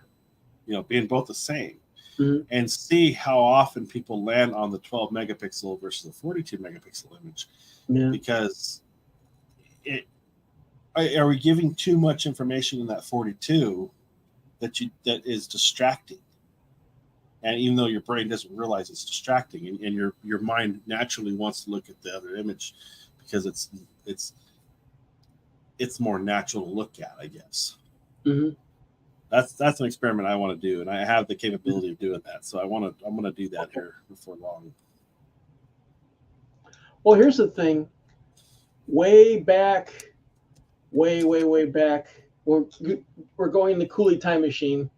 I remember shooting Fuji 1600 speed film, and then making 20 by 24s of them because I got inspired by. I was at the Art Institute one day, and they had what was it, Renoir, or who did the pixelism? I forgot who they were, but there's a big giant painting, and if you go real close, all these little dots. Well, kind of the same effect with Fuji 1600.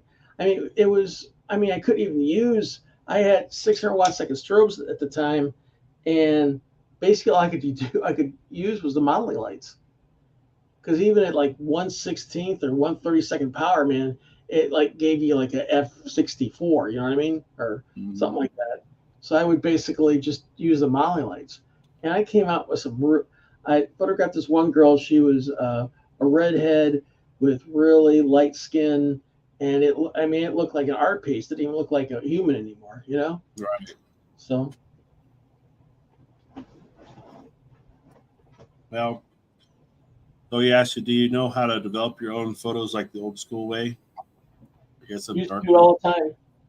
Had my own darkroom and everything. Had a dichroic head where you could dial in the contrast for black and whites and stuff, the whole 9 yards. You still do any of that? Huh? No. You have a dark room right now? No. My darkroom's right here in front of the computer now. One of my favorite images I shot was on an iPhone 6, the Chandelier Islands at sunrise. I mean, really, yeah. I mean, Pretty cool.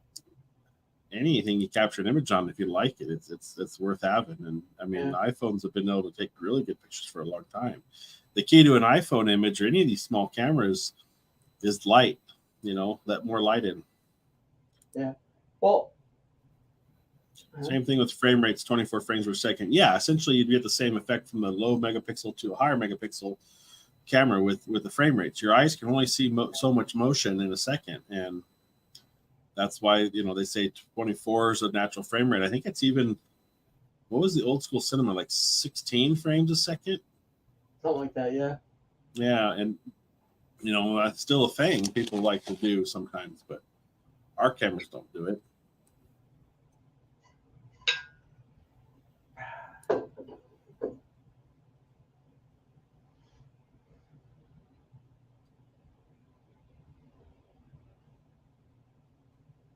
Yeah. I used to love my darkroom. It was basically, I had a old Sansui receiver, a 400-watt receiver. I had two Cerwin Vegas and two Infinity SM112 speakers, and I crank it, and it sounded like you're in the concert. It was awesome. And then you knew it was bad when you walked, because my darkroom was downstairs. You walked upstairs, go out to get the mail, and you could still hear the music across the street. Like, okay. First time I ever got cops called me for my music being too loud. I took two, what were they? The two Cerwin Vegas, and if you open my window, there's like these two giant flower boxes that ran across the front window. Put those two bad boys up there. Had my receiver upstairs, cranked it, turned on my gas blower in the front yard, and could hear every note from those two speakers. 7:05, man. The Maryville cop showed up. Like, uh-oh. Yeah, I got there's one of my Vegas right there. Oh, yeah? It's a wood case. It's a two-way 10-inch Q1. Beautiful speaker. It's all wood finished.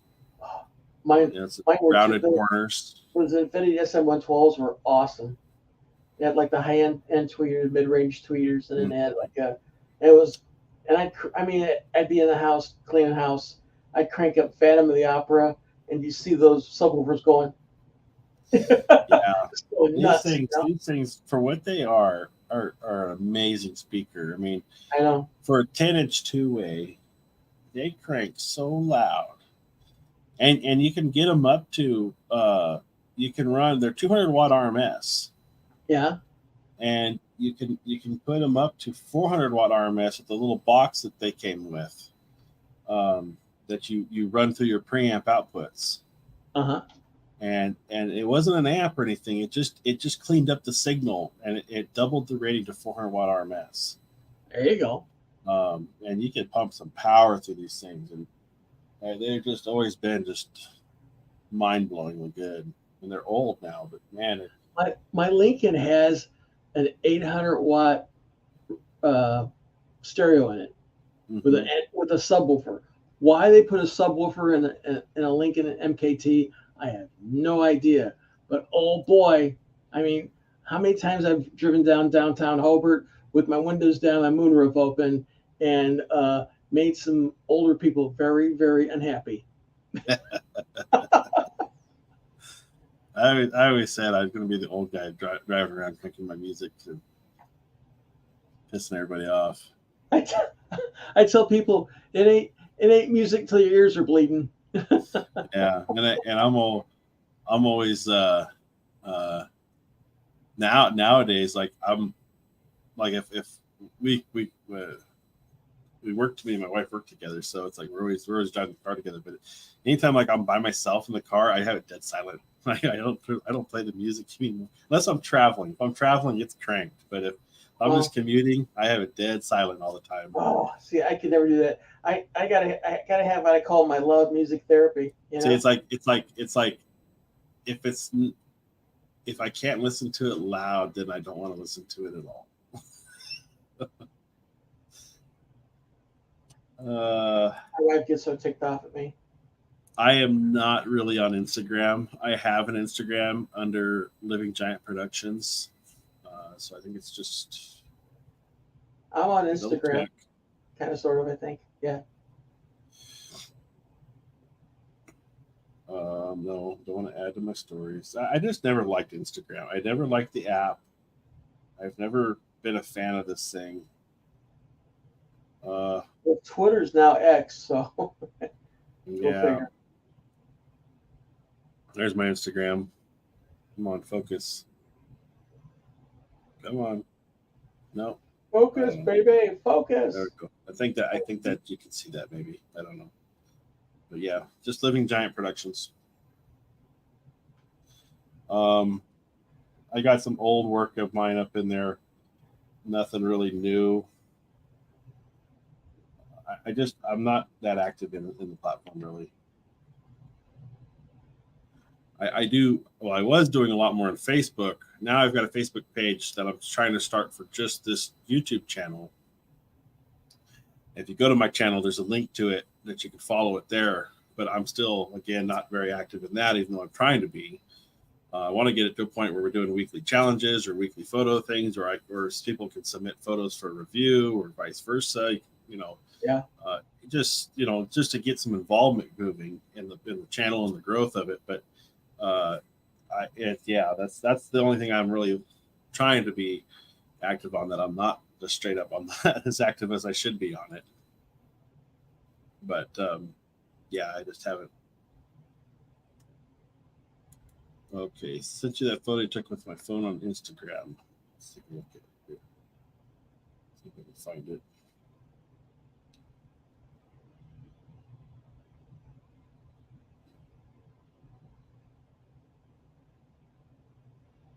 I haven't come through yet.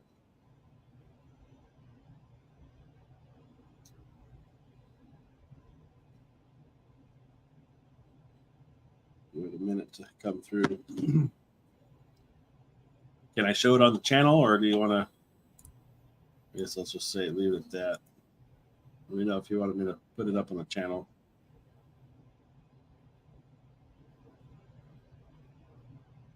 Hey Matthew, man, I know you got the channel going, man. You got to get in here live with us, man. I know you have the capability. I'm gonna pester you on it. Yeah, you have the technology. We can rebuild it. These lives are fun. I was in what was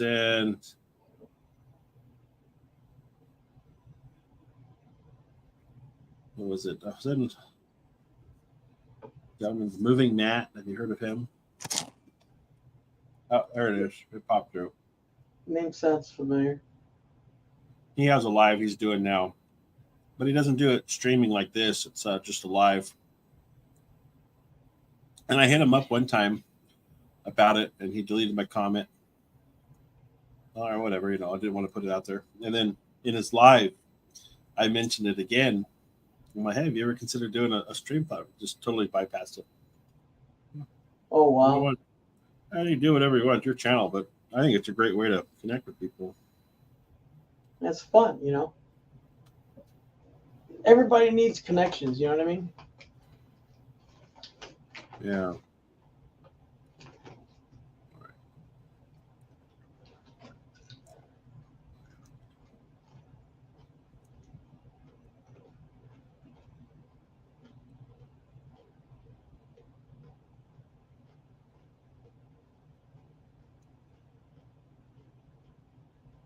That looks nice.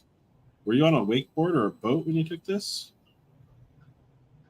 Yeah, and I didn't miss. I don't know if I missed. I don't want to misread this. Yes, it may be under read. Can I share this onto the channel?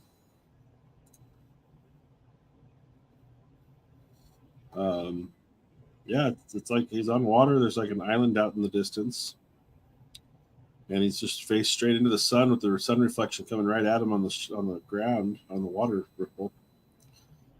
And it looks like he's on it looks like it's okay. Let me see if I can get this on my.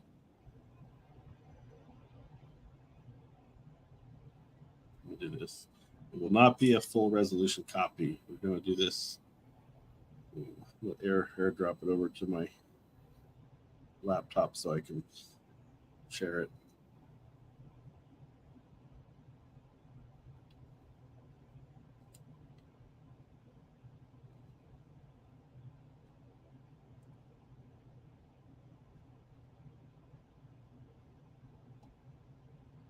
I'm waiting with anticipation. I'm waiting. No, right?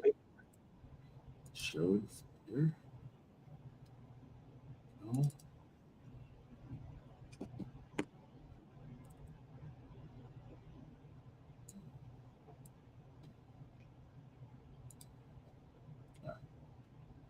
So he shot this the iPhone 6, he says. Boom, here we go. Oh wow.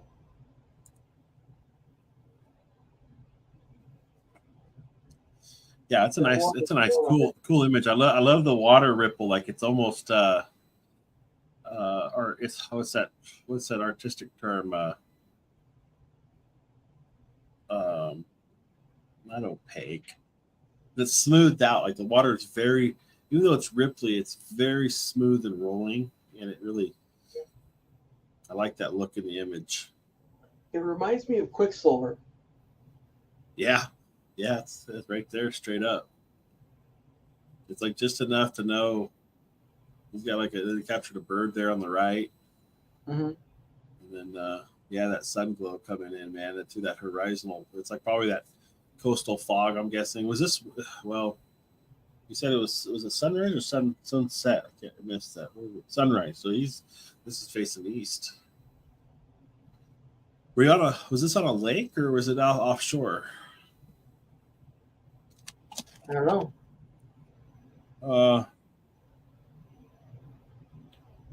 We were fishing on a work trip. Screenshot. That trip was something else. First time I've ever had a shark swim by. It was a 2-man boat. Okay. Mm. That's cool. If there's sharks involved, peace out. I don't like ocean for that. Too many things like to eat you. Yeah, no kidding. And I'm a Chandelier Islands. Yes. Well, I thought it was a chandelier actually. Chandelier. That looks good, Matt. It looks real nice. So, Matthew, why don't you want to come on and be with us? We'll even we'll let you make a secret identity or something. I don't know.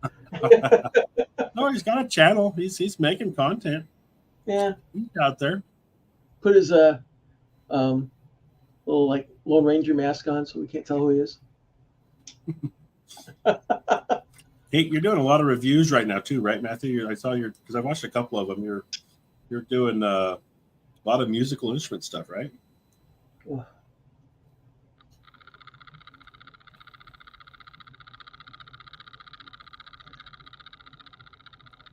I'm gonna go refill my water, Cooley. You gonna hang out for a minute here? Sure. Be right back. Don't worry, there will be no nudity while you leave. Ah.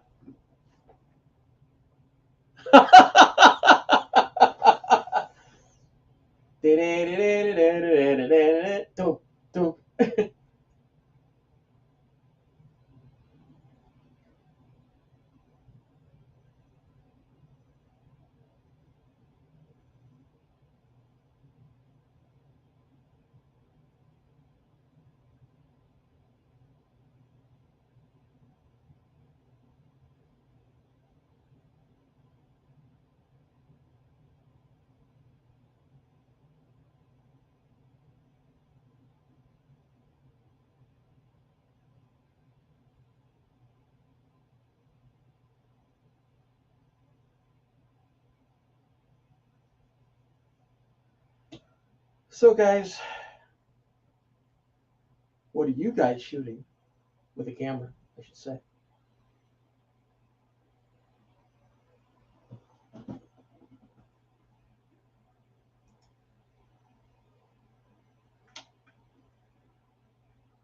Oh, Matthew, I live in the beautiful town of Hobart, Indiana, where the winters suck and the summers are 400 degrees.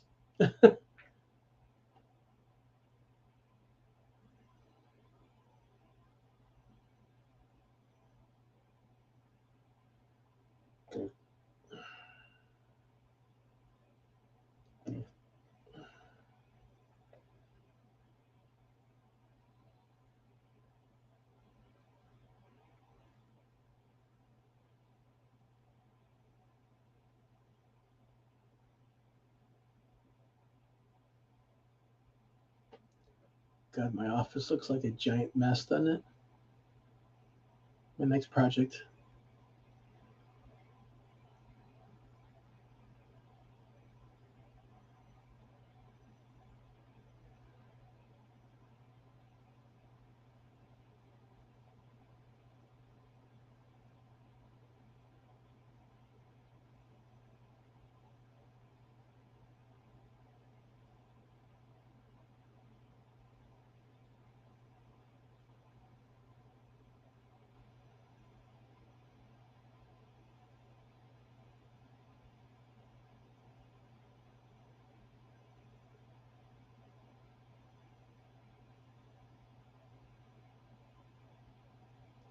Where do you live, Matthew?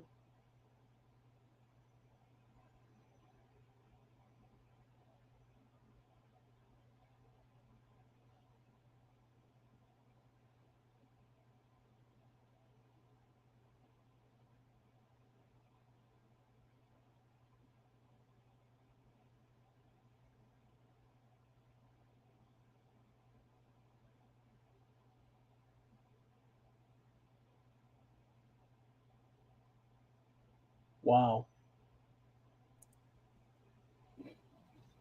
So Matthew lives in Montgomery, Alabama.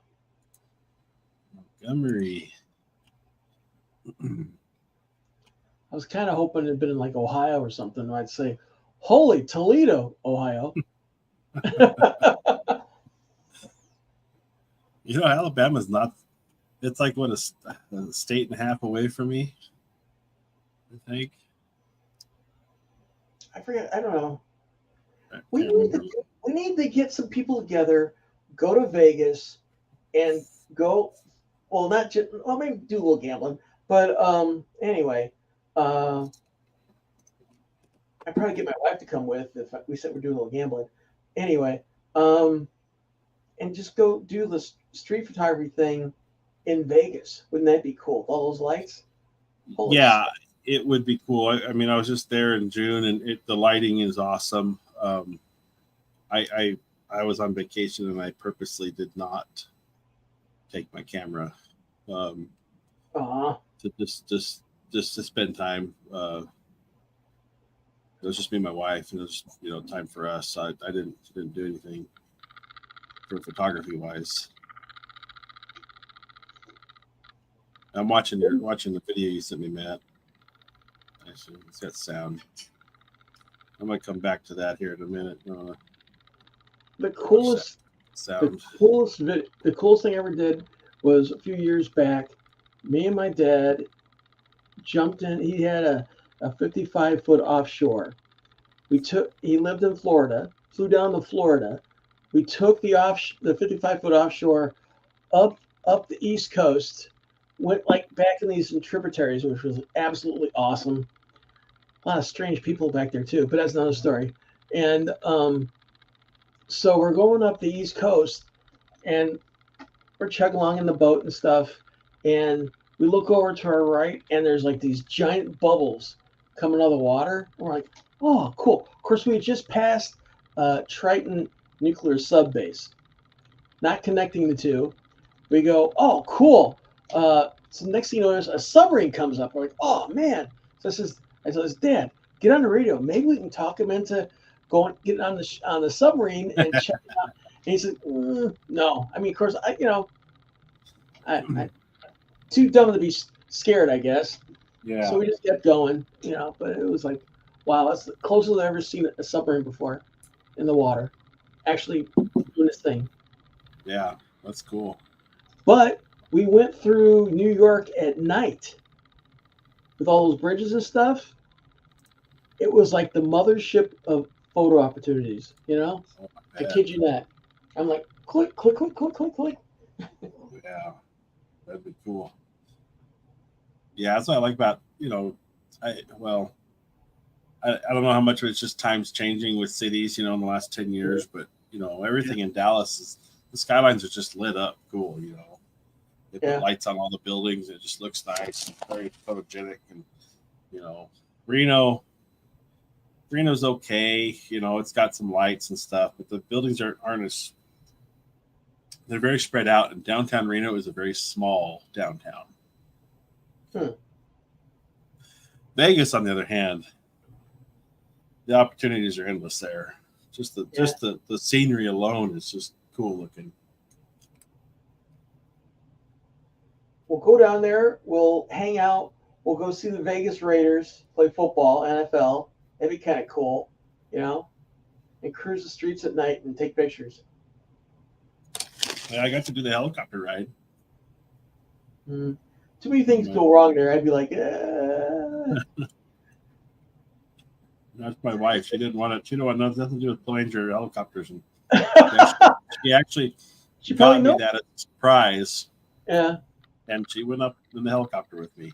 I mean, the first time I hear like a little stutter of the engine, be like, "Oh shit, we're gonna die."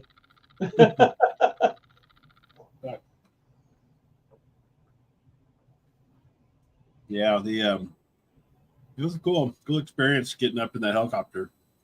First time I'd ever been in one. They're definitely different than a plane. Did you? What's that? You didn't have your camera though, did you? No. Oh, imagine what that'd have been like. It wouldn't have been very good. Yeah. The fully closed glass cockpit. The reflections was too bad. But there.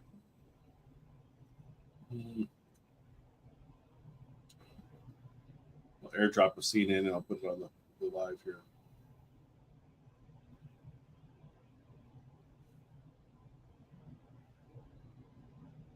I mean, well, I got a lot here. I don't need airdrop. It's already on my laptop. I forget this. Apple does this cross talk all the time. I just got to go back once.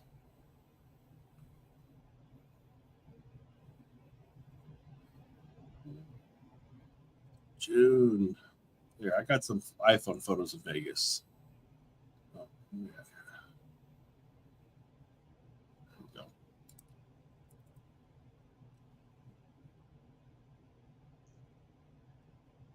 You know what gets me? I've been watching these videos and allegedly how to do street photography and stuff, and they're using, I mean, like 20 millimeter f2 lenses and stuff. I don't want to get that close. What if they get cranky? You know? I don't know. So this is all iPhoneography here. Okay, I'm gonna go ahead and put this on. That's cool. Better than no photography. Yeah. So, yeah, it's the entrance into Mandalay Bay. Is that the hotel where that guy went up in the room and started shooting at people? Yep. I think it was on the backside though, but yeah, that's it. Man, I wonder what flips in your gourd for that one. No. This is what I don't like about Apple. Oh, there it is. There's a little button. So I love the half. Well, it's the 0.5 on here. It's the ultra wide lens on the iPhone. Yeah, I just love shooting these ultra wide shots.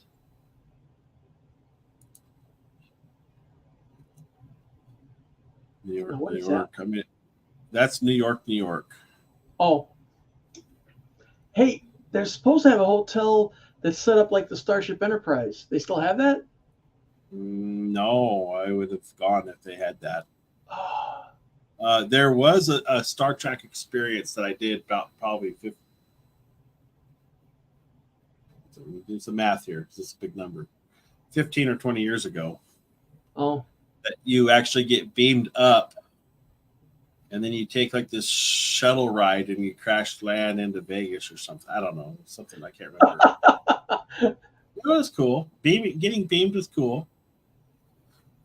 Actually see the room change around you. Hey, have you been following any of Star Trek Strange New World? I have. Did you see the last episode? Yes, I did watch the last episode. And you see who they brought in as one of the people for Star Trek now?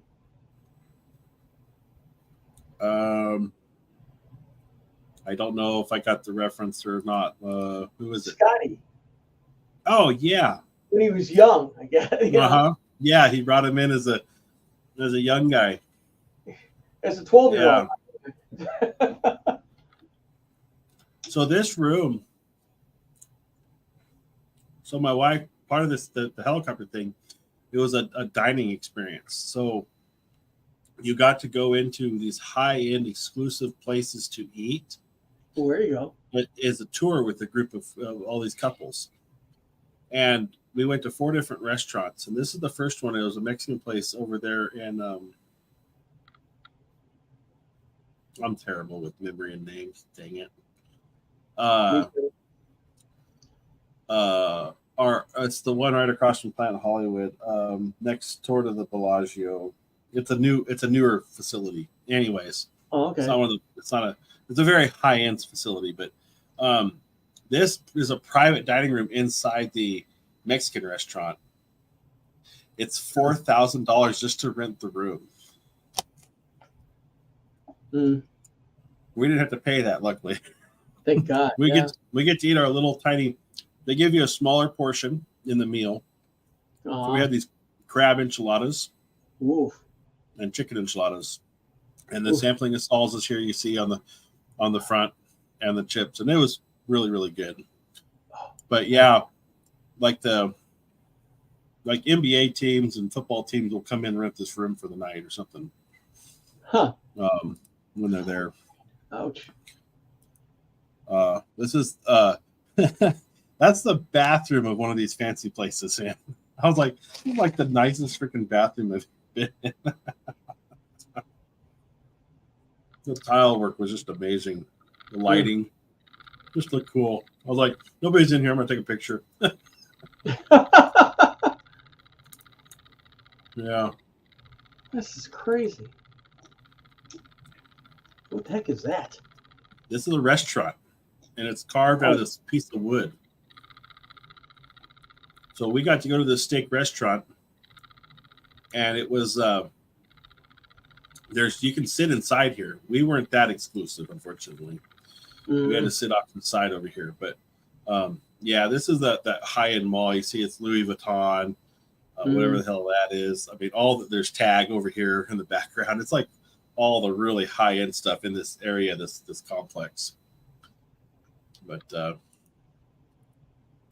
with me, my wife. But yeah, that's that. It's like Brazilian teak or something this thing's made out of.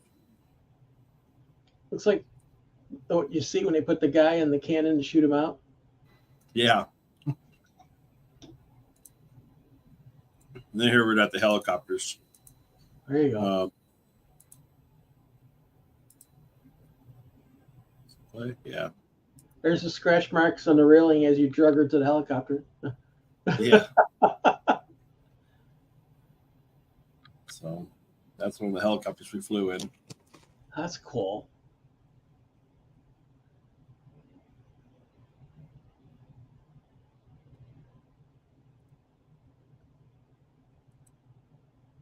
All right, here we go. Oh, wow. Oof. Hey, Trump. Here's what I'm going to show you. This is a video. So it was about a 12-minute flight. I filmed for the first 4 minutes, and I shut off the camera and enjoyed it. But There you go. She's like, I'm going to get you for this. she's the one that signed us up for it. I thought we were just going to look at the helicopter. We were going to fly it. My dad flew. There's like an airport, like a little small airport. It's Griffith Airport, and he had a Baron, and he flew the Baron in. Oh my God, that thing was so fast. But he says, "Hey, you want to take it up?" I go, "Yeah, heck yeah."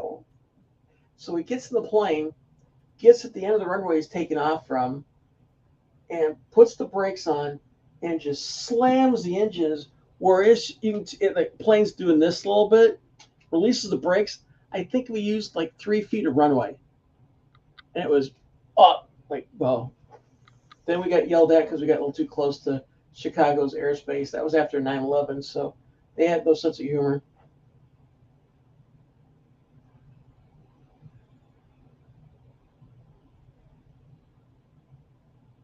Yeah, you can see the windows are all glass. That's pretty cool. Yeah, rubber boot. You could probably do some shots. Huh. Yeah, it's type Vegas.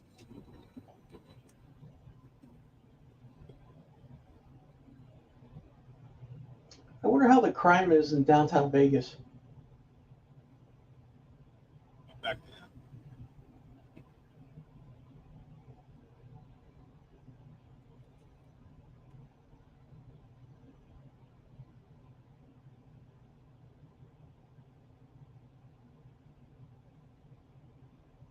Yeah, I would be down for a little bit more on purpose. The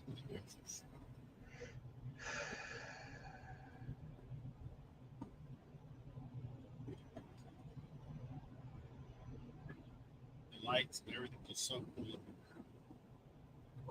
You can see that's the sphere. Oh, what I do? Lost What's the spheres for? Get back to it. How did it do that?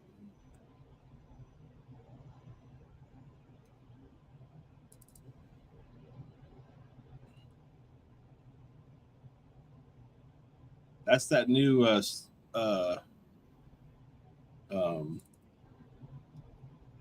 sphere they put in that they just turned on like a week after we left. Turned on for what? This thing right here. What is that called? Find it here. Find a picture of it. It's the largest projection screen in the world. Huh. You gotta see the images from this thing. There we go. Window. Bam. Oh, it won't let me come in. Full screen. Bam. Yeah, see, look at all the different stuff it projects. Oh my God. China apple. It's full motion too. I mean, things will move in it like this rippling effect. But yeah, you can see it's massive. Yeah, you think? There's a picture of the cranes next to it. But the monorail runs right next to it here on the track. You can see in this photo. Uh-huh. Oh, wow. The monorail goes right around it here, and you can see it. We saw all the stuff being built and stuff when we were there.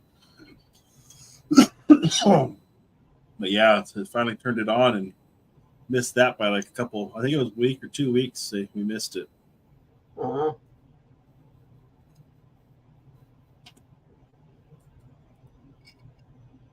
I like the giant eyeball, though. That was funny. Yeah. I see you.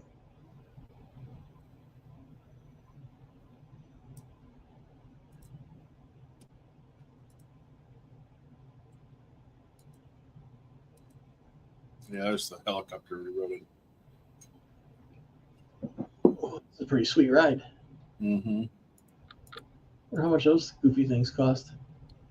Oh no! Here's a Peter Lick picture they had in the helicopter place. So you know who Peter Lick is, right? Kind of. Oh shit! Matt said, "Y'all have a good one. I'm out. Hey, if you're still here, man, have a good night. Thanks for stopping by. Appreciate having you." Cool. So there's 2 Peter Lick galleries. I went to both of them in Vegas, and they both showed basically the same pictures. So it's only worth going to one of them. Uh-huh. But you know, he's got a lot of prints up there, but you're not allowed to use any kind of photography in the gallery at all. So when I saw this sitting here, I'm like, oh, I'm taking a picture of this. But yeah, it was a nice big print of his. So I got some downtown night shots. That's what I was trying to get to. There's Paris.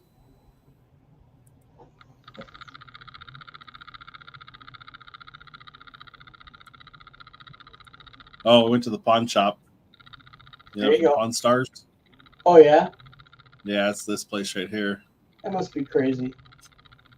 So you're allowed to take pictures this way, But to my left is where their office is, like where they would sit at the desk, and you're not allowed to take photographs that way. Huh? Yeah. You take pictures inside, you just can't take photographs pointing that way. Stratosphere.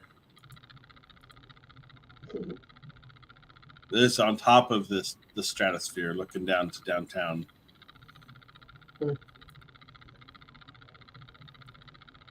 Looking down one of the windows. Mm-hmm.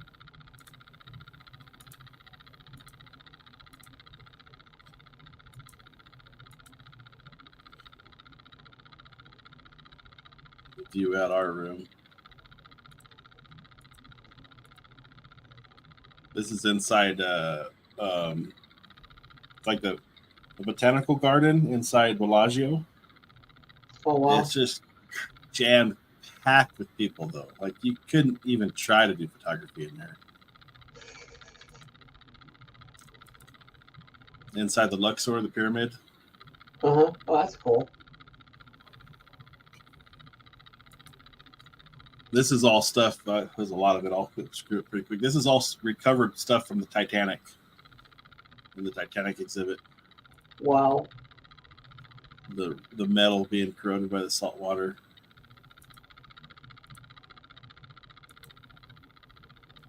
Piece of coal. Yeah, all stuff that they brought up.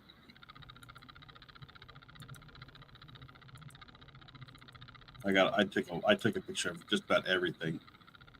This one's cool. It's like all the dishes were stacked in the wood cabinet, and then it fell over and landed in the silt and the sand, Mm-hmm. and then the wood rotted away, leaving the dishes perfectly stacked. Huh.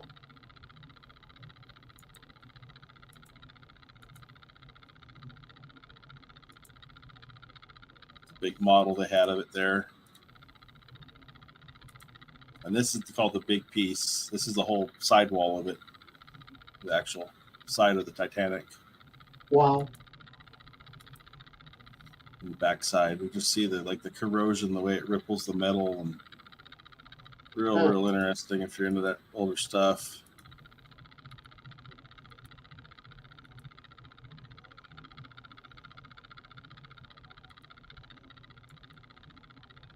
Jousting show.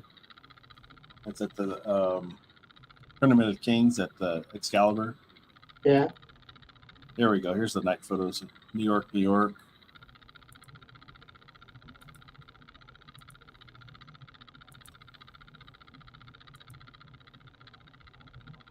Planet Hollywood. Cosmopolitan. That's one of the hotels over here in this area, I think is what it's called, where that steakhouse was. Uh-huh. And then this is that Fremont Street, where the whole street's that video screen over the top of you. Huh.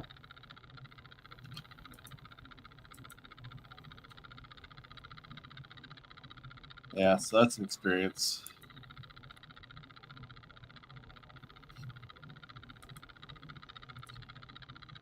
Oh, there's the sphere. Yeah, that's the picture of the sphere from the monorail. Huh.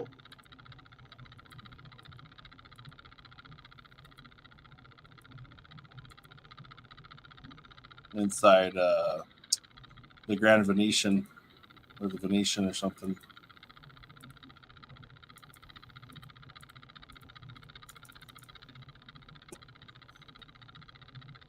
But yeah, Vegas is cool. Definitely a lot of photo opportunities there. I had a buddy of mine in Vegas that used to shoot all the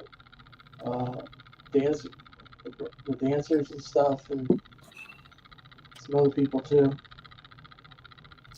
So I came back to the crime thing.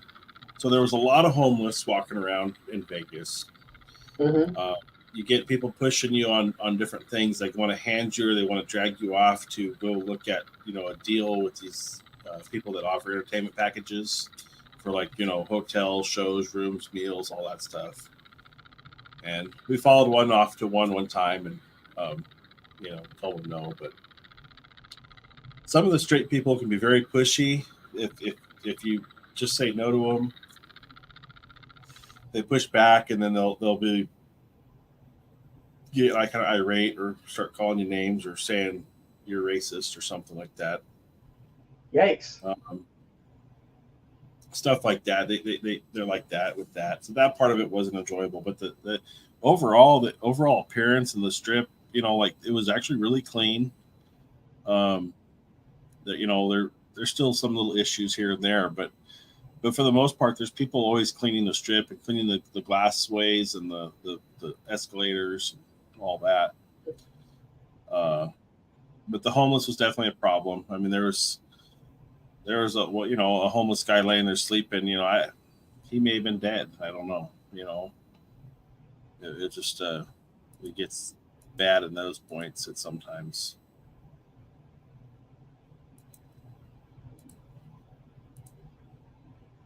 But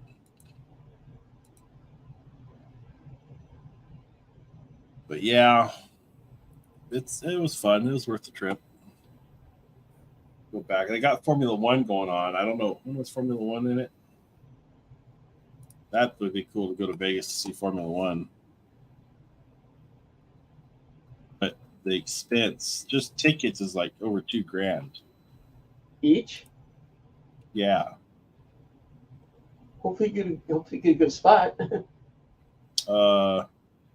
So a 3-day that's Circuit of Americas. And then we got Austin, Texas, Circuit of the Americas.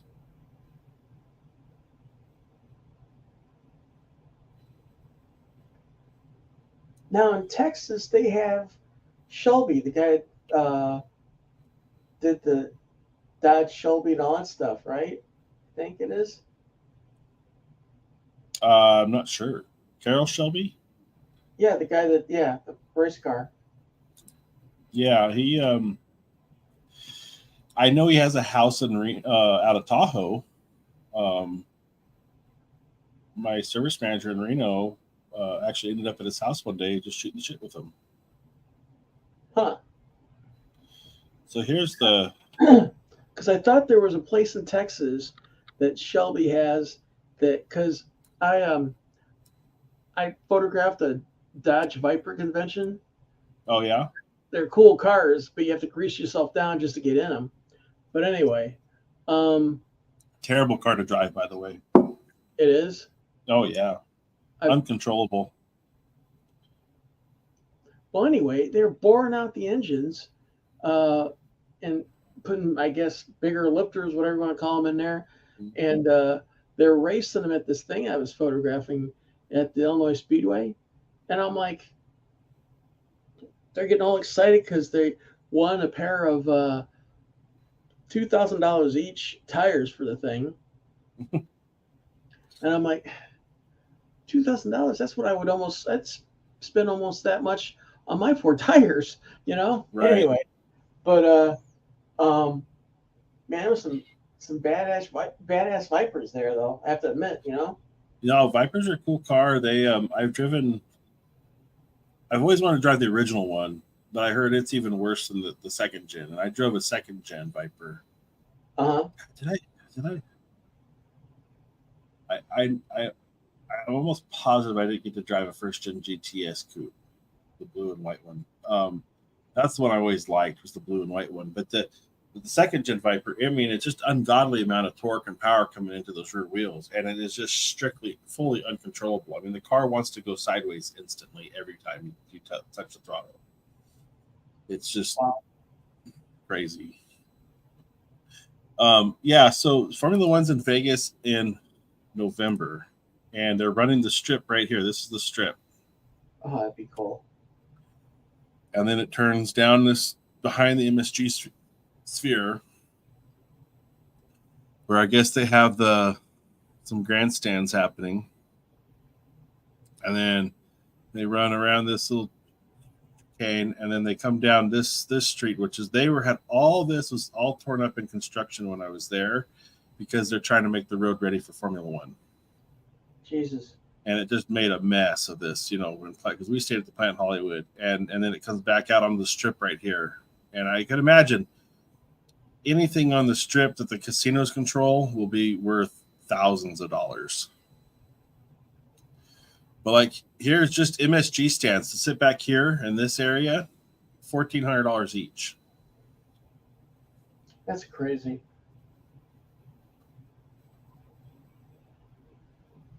I mean, it's absolutely nuts what they're getting for these things. And I always want to go to the Circuit Americas, but they're saying they're at the Formula One, like at Paris. Okay, so you got the Paris Eiffel Tower with a restaurant in there, Mm-hmm.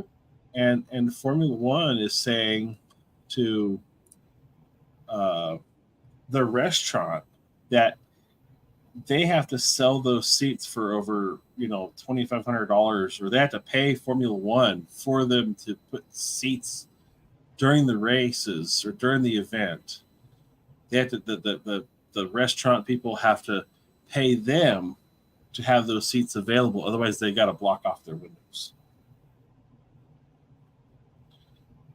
Man, it's So- like the Godfather. So yeah, so like Formula One says you got to pay us $2,000 to have this seat here, per seat, or you have to tape off your windows because they don't want people sitting down to eat and watch the race.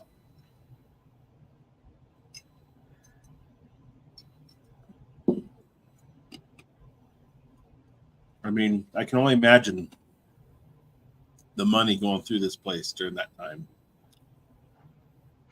They said Chicago was kind of bad as far as they did that first downtown race through downtown. Oh Chicago. yeah. I mean, you can get. Where's the Skybox?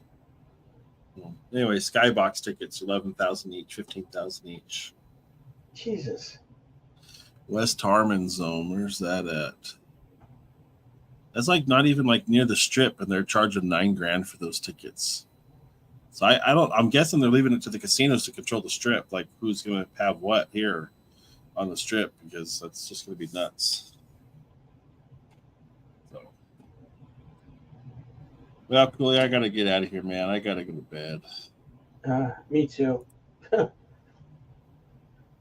So, All with right, that, dude. you have a good night, sir, and I'll It's I'll been a see you on the stone next gas. one. Yeah. I'll see you on the next one, man. All right, man. Well, have fun. We'll see you in right. Robert's thing, I guess. Yeah, I should be around hopefully for a little bit. See if he lets us in this time. Ain't it? I'm like, man, because I have all these questions I can ask, but they're like, nah, you can't get in. Yeah, Yeah, let's just keep go away. talking. Huh? Yeah. All right, Anywho, man. what can I do? All right. Later, dude. Bye. Have a good one. Bye-bye. Too. Bye. All right. And with that, guys, I appreciate you stopping in and watching and hanging out tonight. That's always a fun time having everybody here. So if you missed tonight's show or if you're coming in late, we start at 9 p.m. on Monday nights. And I have a regular YouTube channel at Malcolm Walker. And if you happen to find me over there on that channel, I'll try to do videos over there, but when I have time. But lately it's been a little tough. So anyways, with that, appreciate each and every one of you stopping by to watch. And thank you for coming in to join me tonight on the live. If you came in and chatted with us, so special thanks to all of you that did do that. And make sure you hit like and subscribe when you get the opportunity to. And I'll talk to you guys in the next live, and I'll see you out there otherwise the next video. We'll see you guys later. Good night.